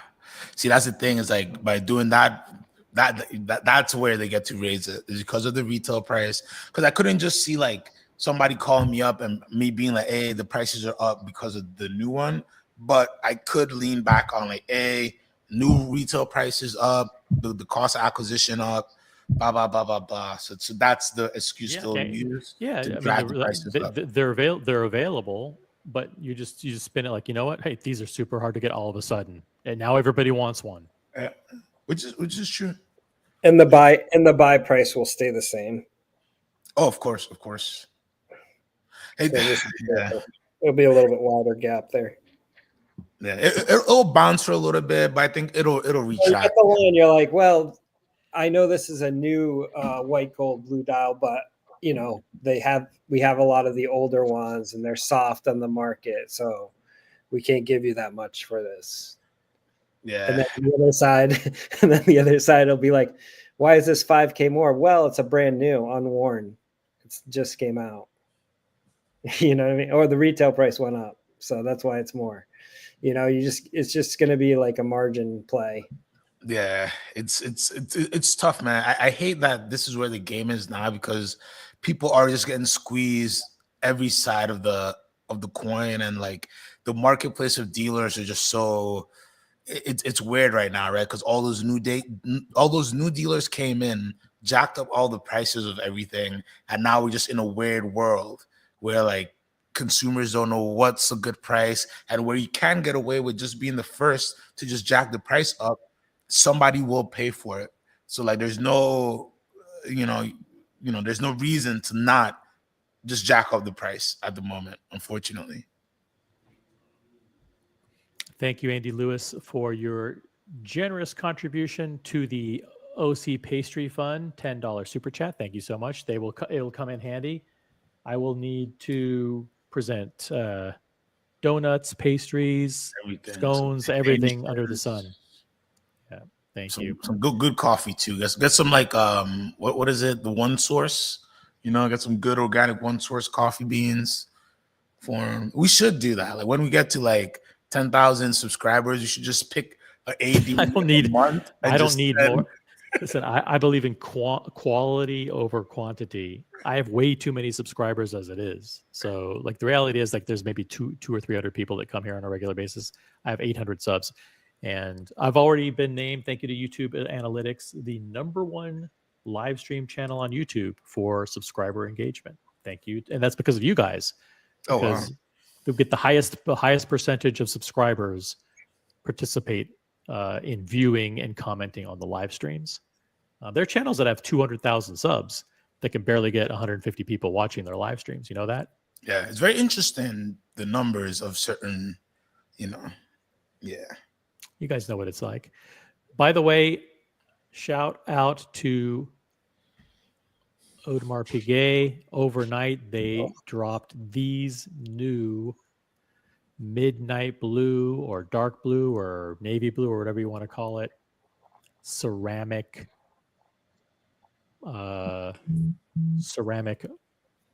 members of the offshore line. Dark blue ceramic beast, dark blue ceramic offshore, and dark blue ceramic royal oak open worked. And these are killer, but listen, you and I are never going to get these. So it's nice to look from afar and kind of see like, oh, cool. Like a nice color. But to the average person, this is meaningless because we're not getting any of this,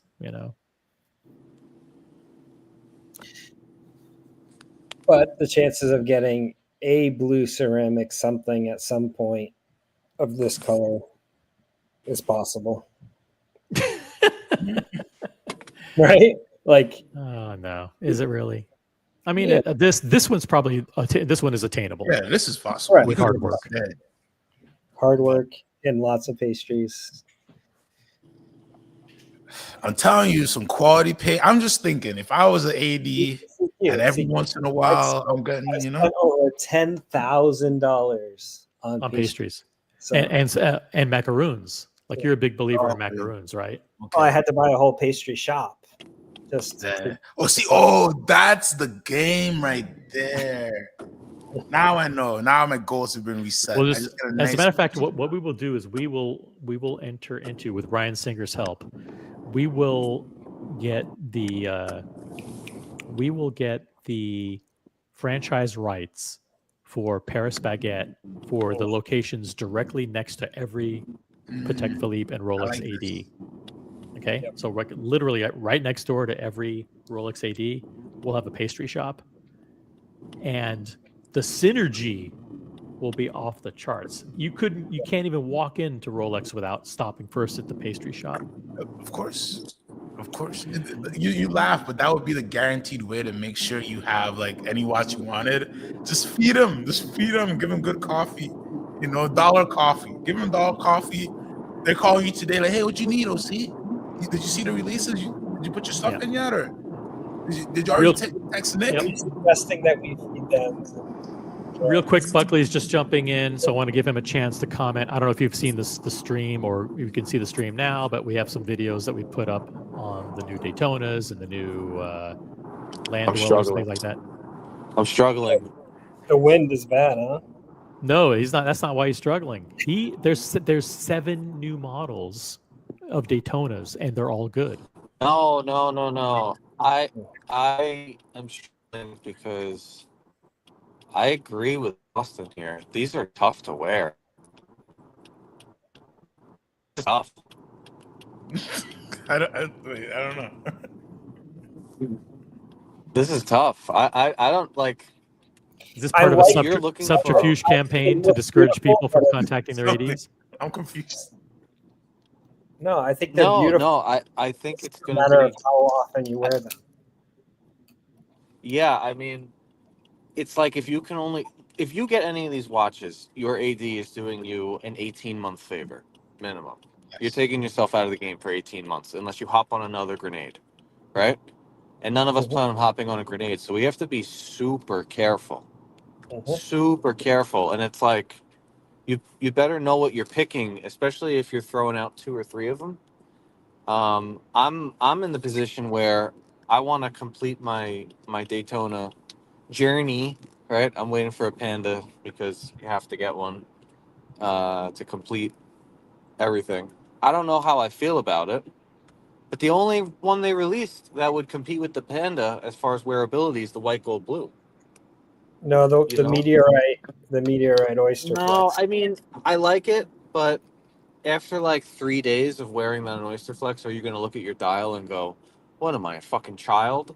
And then you're going No, it's to be grand. it's no, it's Bye. I would keep. I think it's as good as the Panda. Hey, it was good, Matthias. I don't know. What's up, Matthias? Sorry, $5 you're okay. super chat. Boston Collector brought my mother pastries, and ever since she asks about him at least once a month. Big ups to CQ, by the way, for Lord of Crew. Oh yeah, that is true. I don't know, guys. Okay, so these are I don't know. difficult to It's wear. hard. It's really, it's a no. The whole so right now with what happened, it's a dangerous game. I mean, especially with Rolex and AP, even Patek now. The 3 of those, it's a really dangerous game. You got to be very careful in the next 30 days what you tell your essays you want, because it's gonna be pretty fucking hard. I'm having a lot of trouble trying to navigate what I'm gonna do here.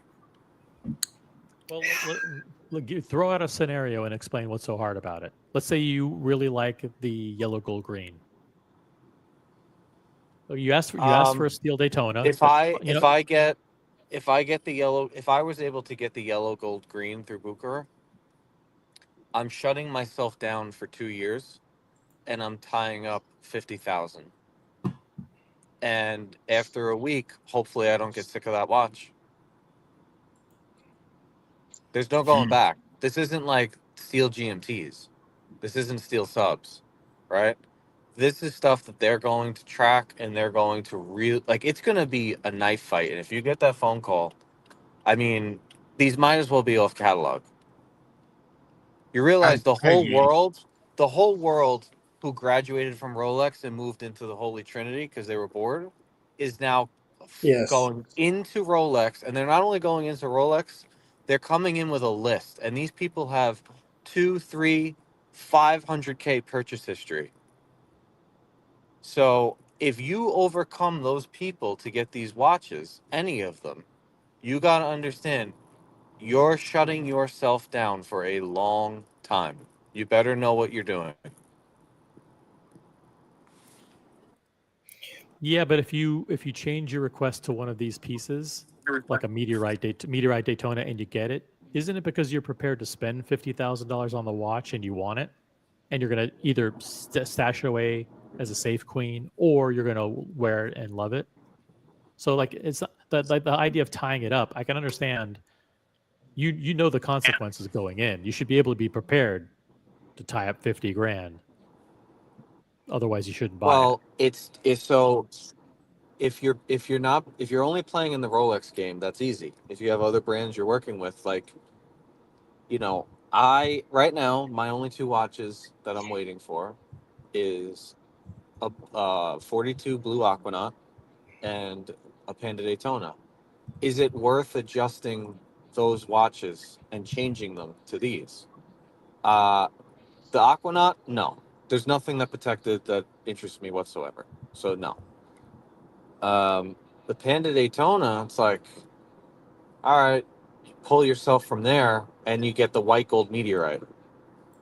Very collectible, but that's your Daytona now for a number of years. Don't go back in there and talk to them ever again about a Daytona, unless you're willing to go and jump on some other stuff. Because Rolex just became twice as competitive as it was in a matter of an hour. In a matter of an hour, Boston Collector, Jeff, all these guys, whoever, all these people, They're all going in with lists. All the women who were bored with Rolex that are buying Royal Oaks, they're all coming back for OPs, right? It's good. I already texted my guy. He said it's fucking chaos over there right now. Oh yeah. He said Well, I it's think chaos. ladies are going after these Daytonas too. Yeah. Oh yeah. So you really got to know what you're doing, because I'm not in a position where I can buy this watch and then dump another 50 grand on a bunch of shit that I don't want to get the next one. And if you so like those days are over. You know who else just came back? Flippers.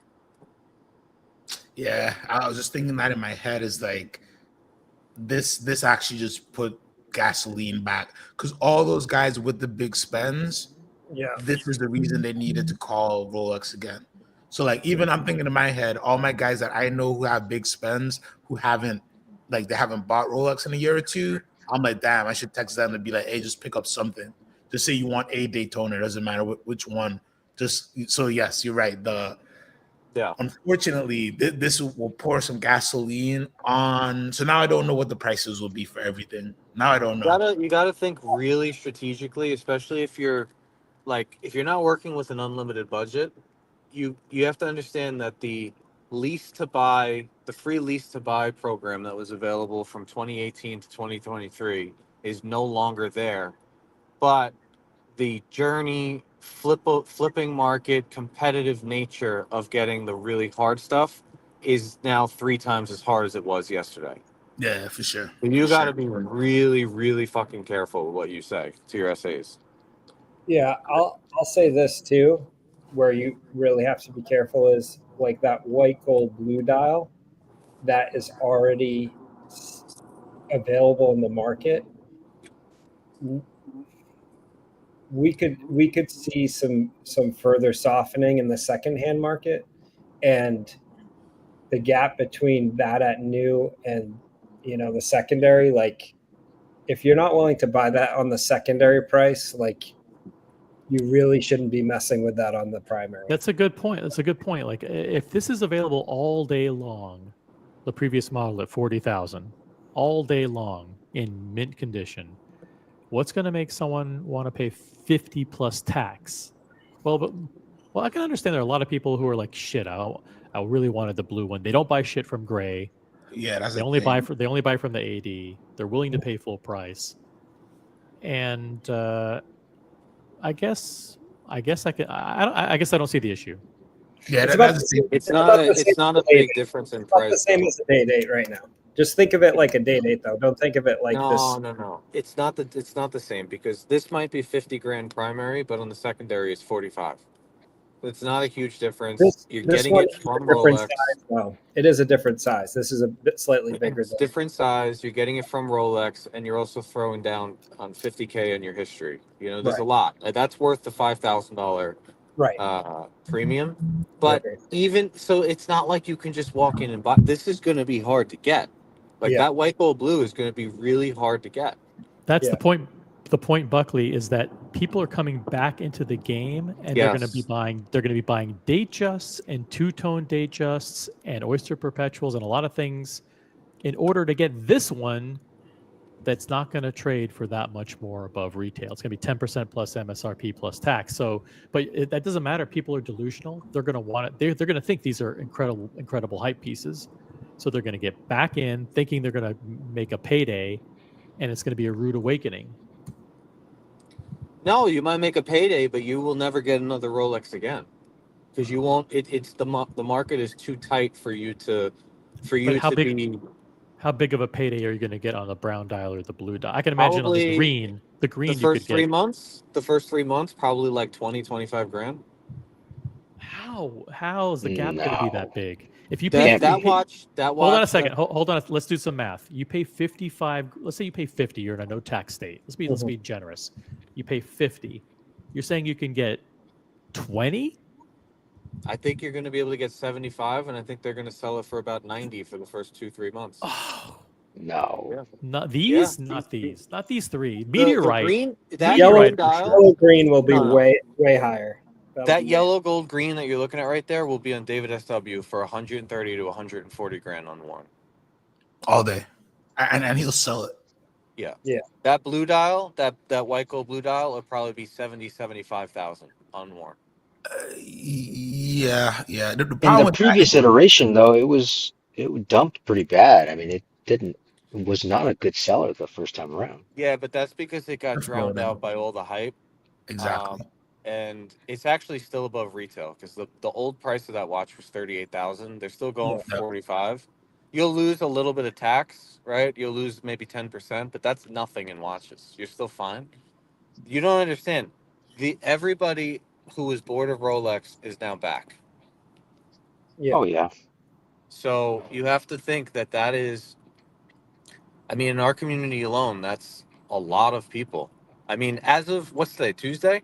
As of Sunday, I want to say we have a tight group of about 20 people. There are 2 people, maybe 3 in there that would have said yes to a Rolex, and the only Rolex they would have said yes to is some form of a steel Daytona. Now, out of 20, it's probably 18 people back in the game. We're back, baby. And that's at scale. And we're not even talking about how many people are trying to get the land dweller. We're not even talking about that. Yeah, and then you add on top of that, you've got lavender, pistachio, and beige Oyster Perpetuals, which are going to be hot out of the gate. You've got the green. You've got I don't know if you heard the news about this, Buckley. I think I put it in the chat, but the Green Lantern GMTs. These are ceramic dials. It's going to be extremely. I completely disagree with Boston Collector. I think that's going to be extremely hard to get, extremely collectible. I think that's going to be a double retail watch for a long time. 80,000. Yeah, it's a green dial, left-hand drive Rolex, and it's the only, in my opinion, of the 3, it's the only one that's interesting. And they're not going to get a lot of. I mean, what is a boutique going to get? 2 of them for the year? Yeah, it's gonna be tough. You know the ratio on full precious metal sports pieces to steel is like, it's like 20 to 1. I mean, you think that Rolex is playing? They know exactly what's going on. We've had a declining dead market. They released a bunch of watches that are going to pull people back into Rolex to help that market out. The only thing that can hold us back is what the actual real economy is doing. Right. If the real economy starts going back the other way, if you're a Rolex collector, your watches are over retail, but you're fucked. You're not getting anything. You're back to pastries and Tudors. Not to mention AP came in last night and fucking kicked everybody in the throat while they were sleeping. Yeah, it's crazy. I mean, it's tough. It's tough. I mean, I don't like the Patek releases at all, but that 40 millimeter Cubitus is going to be. People are going to kill people for that watch. Yeah, because it's just another Nautilus. I mean, it's another Nautilus replacement. Yeah. Yeah. I mean, this watch right here is stupid nice, and it's going to be.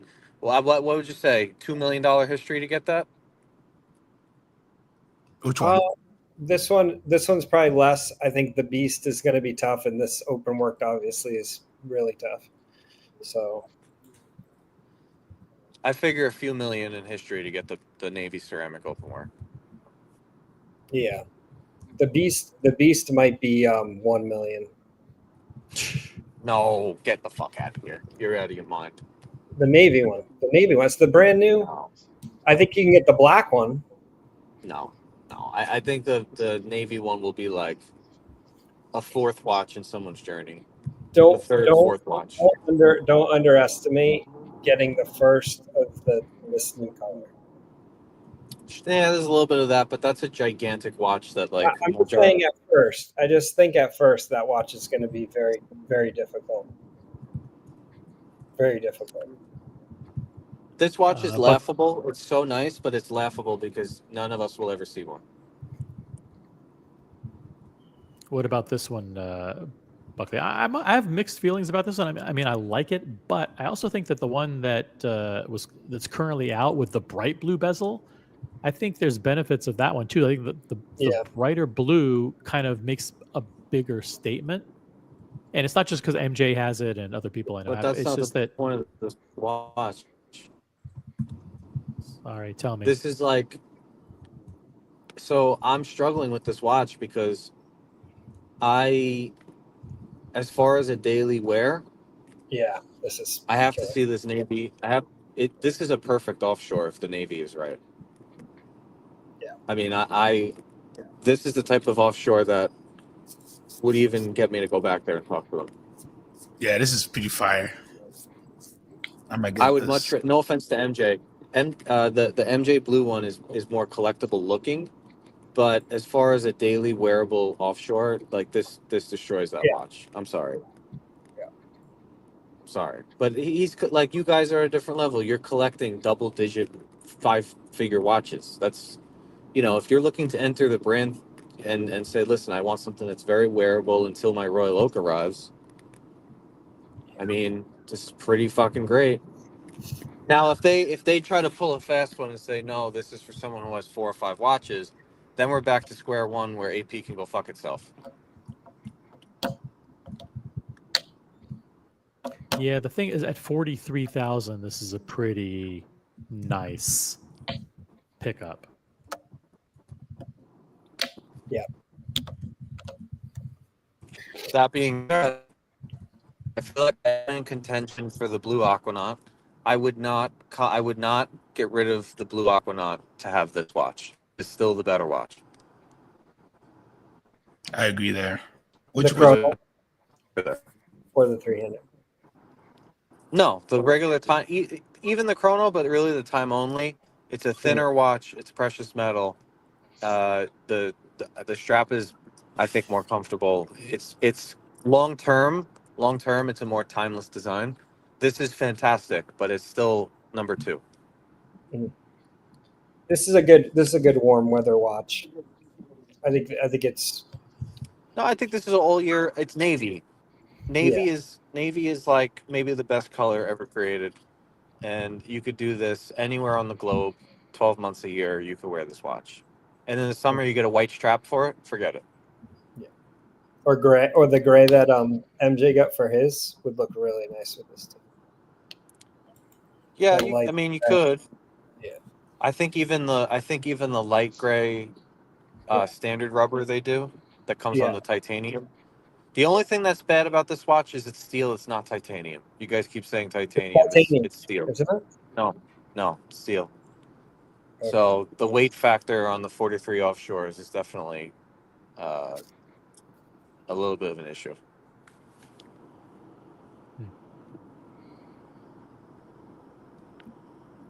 It's also 14.4 millimeters in thickness. This is the 43 millimeter version. It is blue, the midnight blue dial, midnight blue ceramic bezel, and midnight blue strap. Yeah. It's good. Great watch. Maybe, I mean, the openwork ceramic is in La La Land. Like that's just like it might as well be a Tiffany dial 5711. So there's no reason to talk about it. The two, in my opinion, the two most exciting releases from AP is this one and the full white gold blue dial 41 Royal Oak that they just did. I mean, you want to talk about a 2-piece meal deal? Those are fucking amazing. Yep. Buckley, is your opinion? We have some video of this one now behind glass from Geneva. What's your opinion of this one? You've been throwing out some exorbitant secondary numbers for some of these Daytonas. What do you think is likely to happen to this one? You've been sky high on some of the other ones. Is this one the king? Is this one the king? I think that this is going to be the biggest of all of them. This might even be triple retail. So 150,000? Could be. Out of the gate, it could be, because you have to think that is not Tiffany blue. That is not the same blue as the OP. It's just a light blue, and it's like it's so obvious they're trying to say, "Hey, Jeff, come back. We have something for you," and it's literally only going to be for you. It's like if I wanted an Oyster Flex Daytona between I mean, if I wanted a Daytona between a Platinum and a Le Mans, this is the Daytona between the two. I think this thing's going to be fucking ridiculous, and I like the color in the real images better than I do on the stock images. Yeah, it's almost a baby blue, yeah. and that's another thing that's fucking me up. You guys know why? Because I might be able to use that to my advantage. But if I actually get the watch, when am I going to wear it? Oh, you'll find a way. You'll find a way to wear this thing. This is probably going to be the hardest one to get out of all of them. For sure. This may have on a mass scale. This may have just become the hardest watch in the world to get, minus the really special shit from Patek and AP. Like if you look across the board at scale, this may have just become the hardest watch in the world to get. I'd agree with that. It's gonna be, oh my gosh, this might do like insane numbers on the secondary. I don't even want to think about 150 it. unworn 150 Moda in about a Yeah. month from now, 2 months from now. I don't know if you caught it, but listings on the Oyster Perpetual 41 overnight have jumped up. I'm not saying that they're transacting at this price, but the listings in Moda for the OP41 turquoise blue have jumped to 27,750. By the way, is this dial? The celebration dial. Celebration dial. Is this dial just a color, or is there something more special? Because this is $4,000 or $5,000 more than a regular yellow gold Oyster Flex. It's just a lacquer dial. It's like a Stella dial from the old watches. It's not. It's just the way they apply it. Yeah. It kind of has the porcelain type look. It's similar to like the OPs where it's like a matte lacquer finish. They have a whole section on the Rolex website highlighting the quote exclusive dials or the special dials, and one of them is the turquoise blue lacquer dial.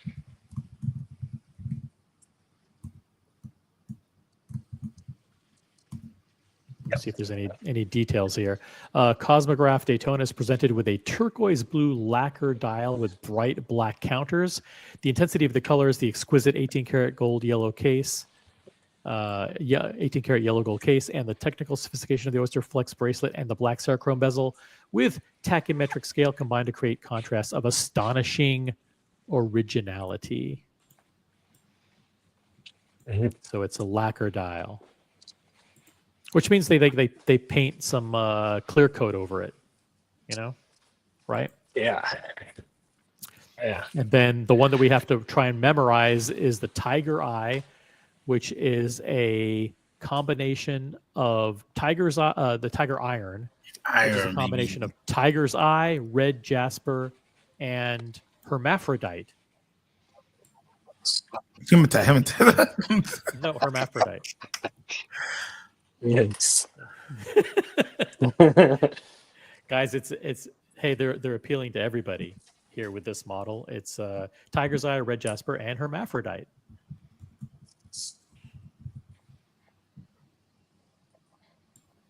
Oh my.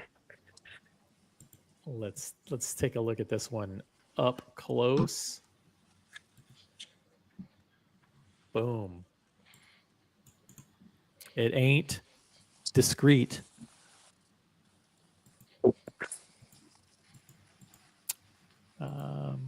Shout out to the new Tiger's Iron, also known as the skid mark.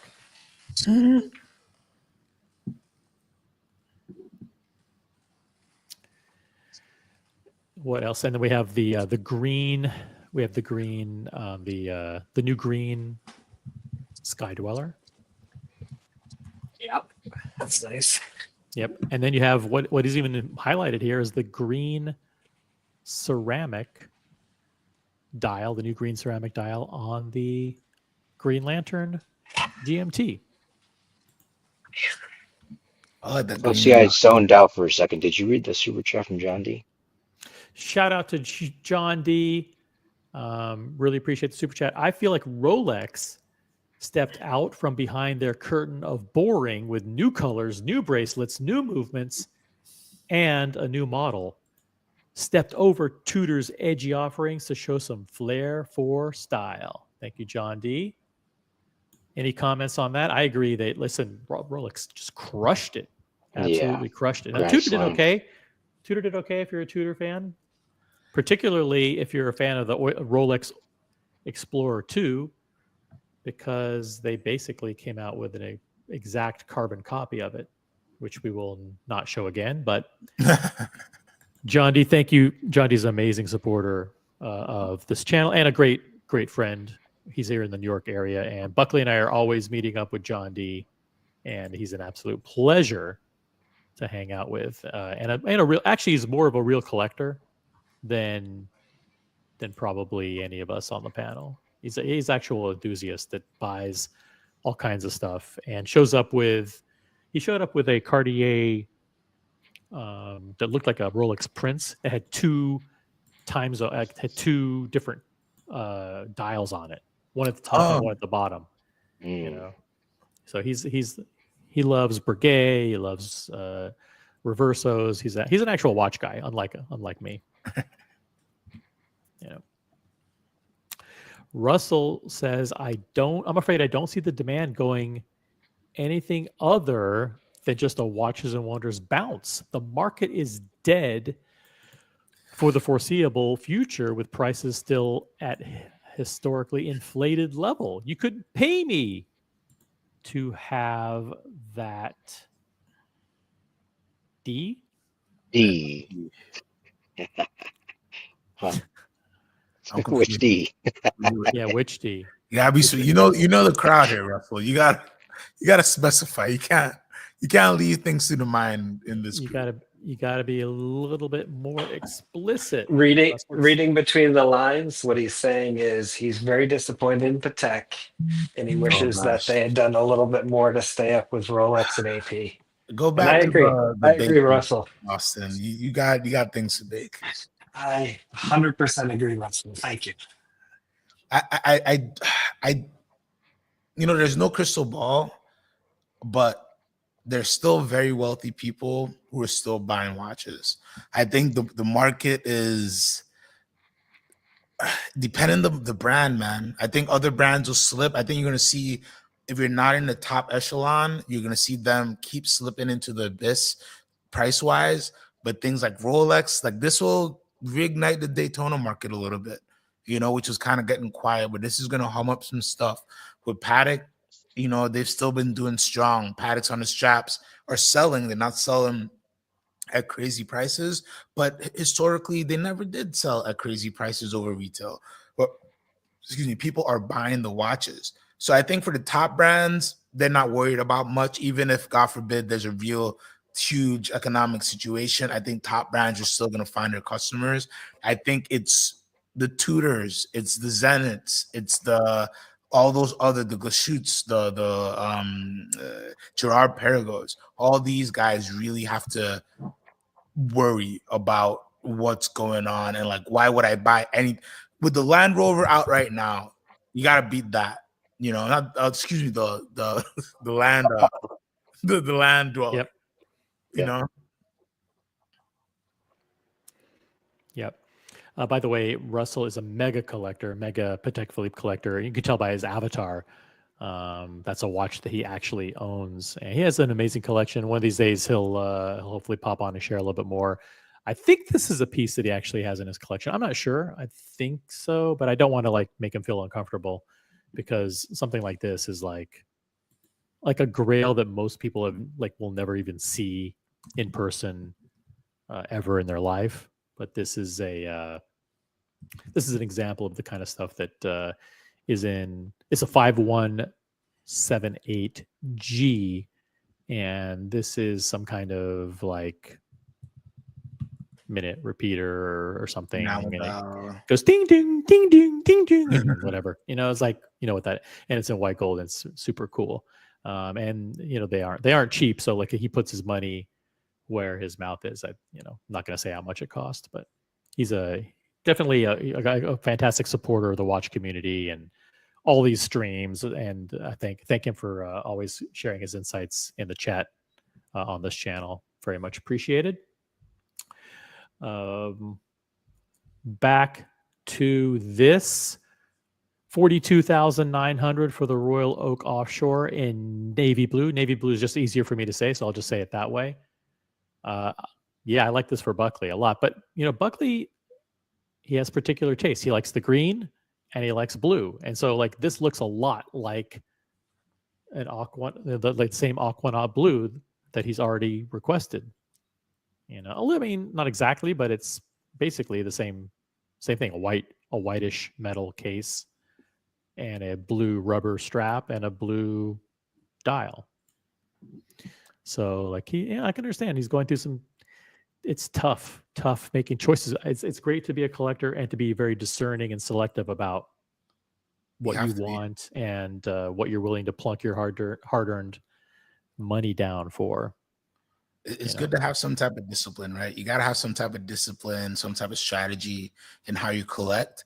Because like, the worst situation to be in, I know like this is all like first world problems, but like the worst situation to be in is like you have all the access to all the wealth and like today happens and you don't have that discipline to say, okay, let me really sit back and really figure out what I want to buy. I just had a conversation with one of my advisory clients, and like that's what he's going through, right? It's like, he has access, but he's a little bit newer to the game. So when you're newer to the game, you could everybody's just trying to take advantage of people, man. It's really so unfortunate. So like this happens and he's like, oh my gosh, there's so many great watches. I'm getting all these emails. And I'm like, hey, you got to sit on your hands, man. You don't do anything. Because this is when you just rush in, you get euphoria, you end up buying a green dial Daytona that's beautiful, but you never wear because you don't live in Miami. You live in a city or you live in someplace where you're going to really stand out and it's going to be so uncomfortable to wear that watch. So you really got to take your time, have a little bit of strategy, be like Buckley, who this is a great thing is like, hey, I'm already down for the Aquanaut. If I get both of these watches, one is going to get 99% more wear time than the other. Do I need to put in for this? Or do I save my put in for something else that's really like, oh, okay, I really want to, because it's still effort, right? It's still effort to send the email, to like rub somebody's belly a little bit. And that you got to think about as well. So you always have a little bit of discipline and just some strategy with your collecting. It does make it so much more fun. I know a lot of people who they say yes to everything and like it defeats it. Yep. Combing through Instagram and just like I'm going to be pulling up some interesting videos and things on Instagram.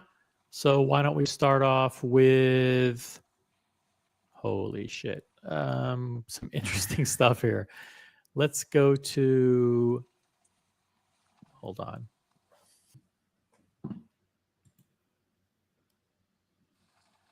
Let's go to this.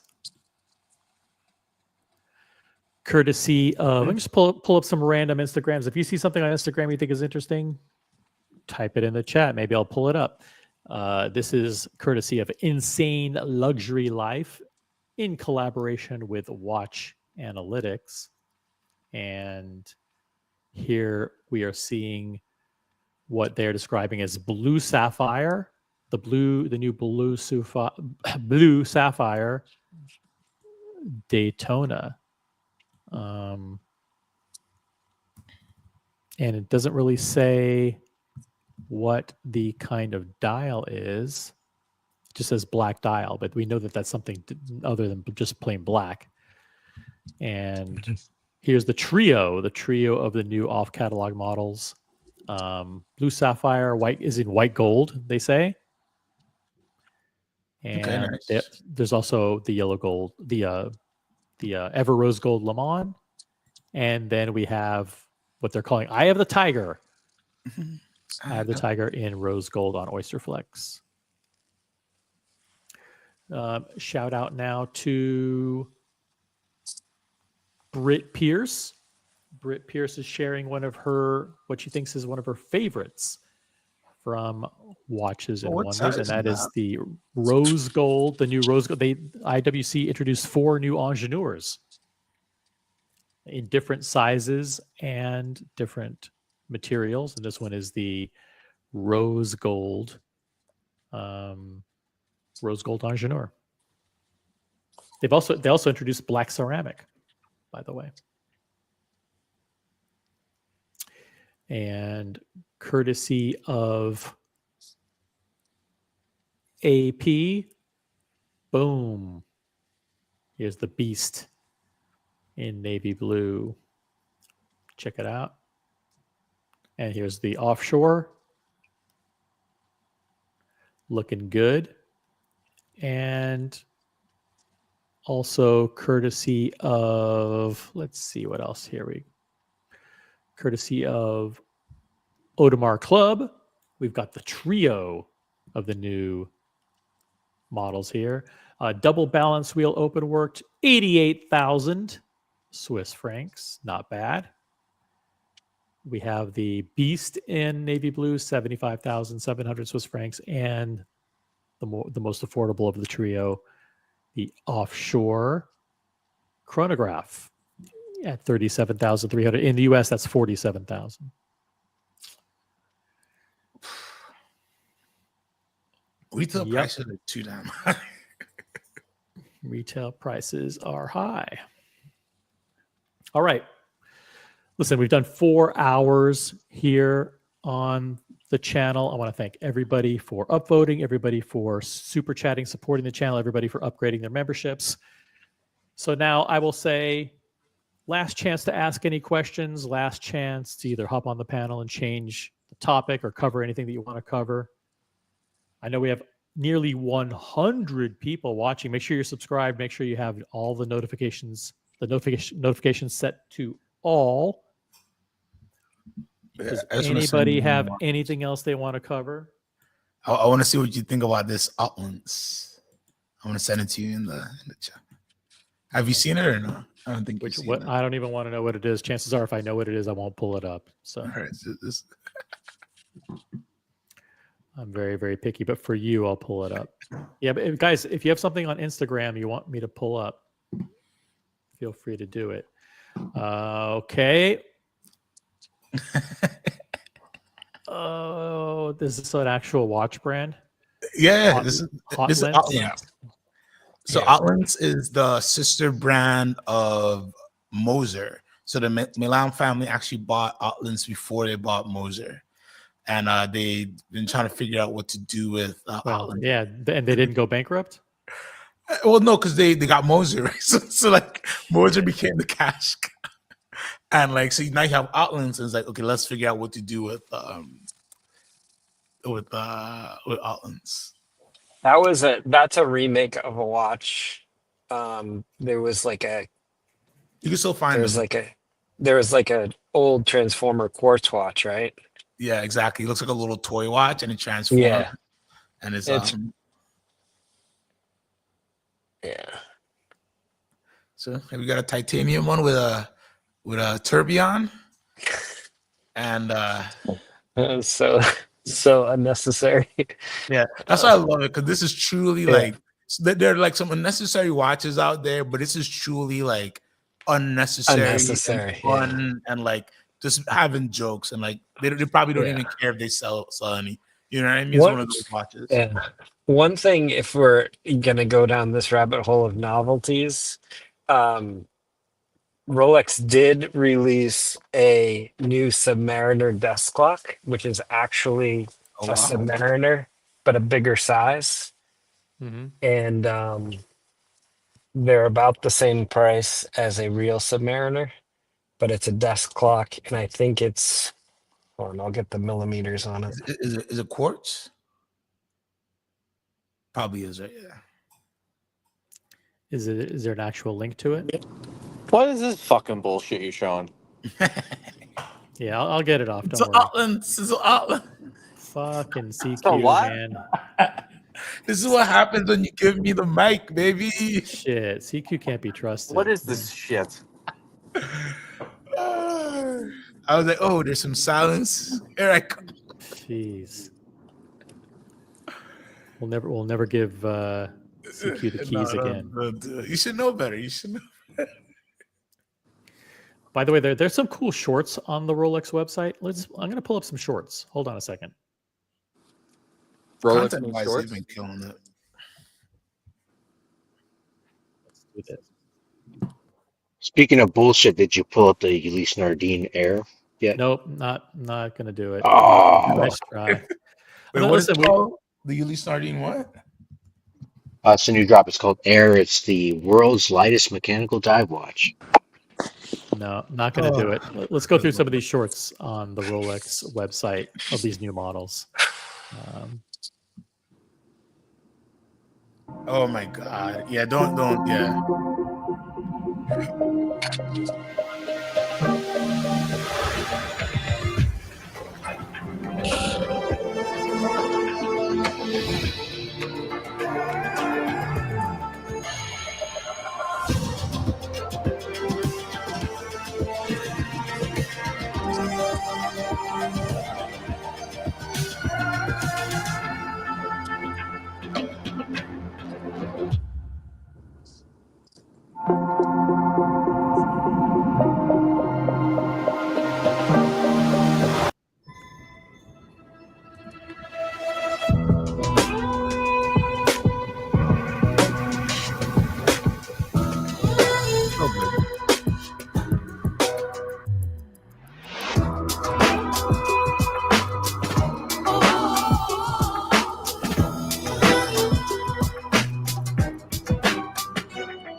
That's pretty interesting, huh? Yeah, I want to see that in person too. That looks really good. But their content just not over. It's not over the top. Just give me the watch, some good music. Yep. Boom. We don't need kids on the beach. We don't need all that. No laptops.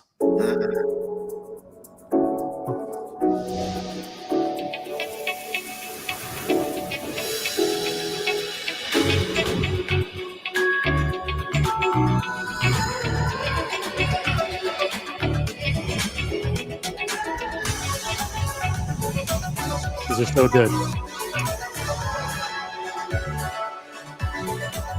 Like the editing is just on point.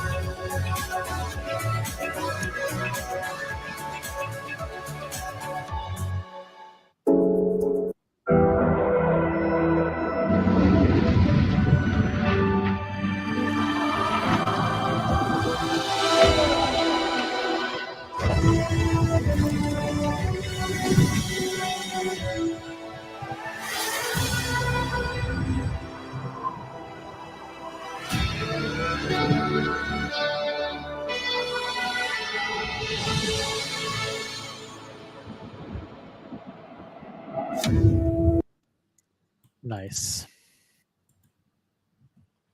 They just do it the right way.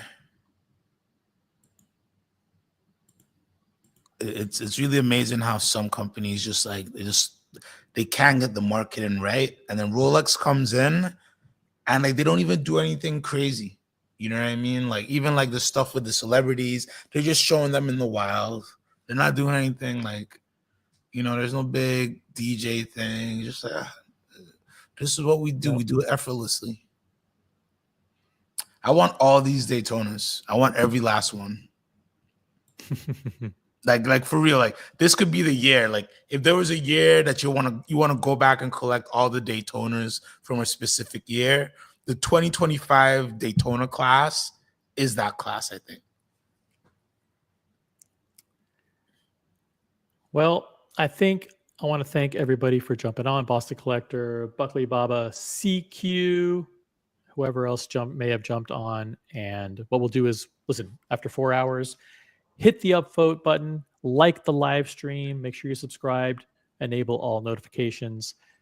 We do upgrade your membership if you want, but thanks to everybody for watching. We will catch, I am on my way after the stream ends, on my way to the airport to head to Geneva for Watches and Wonders. I may stream a little bit there, but I'm going to be gone for a week.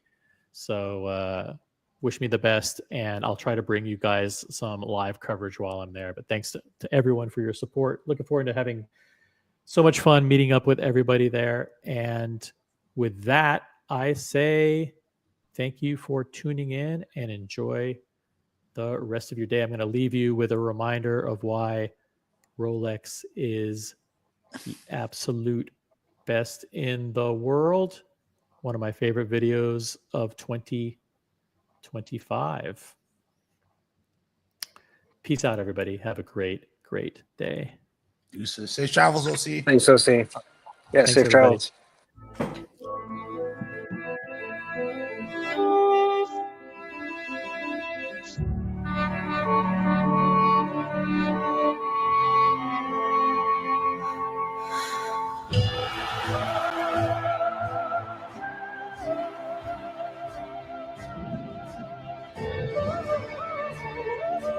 And action.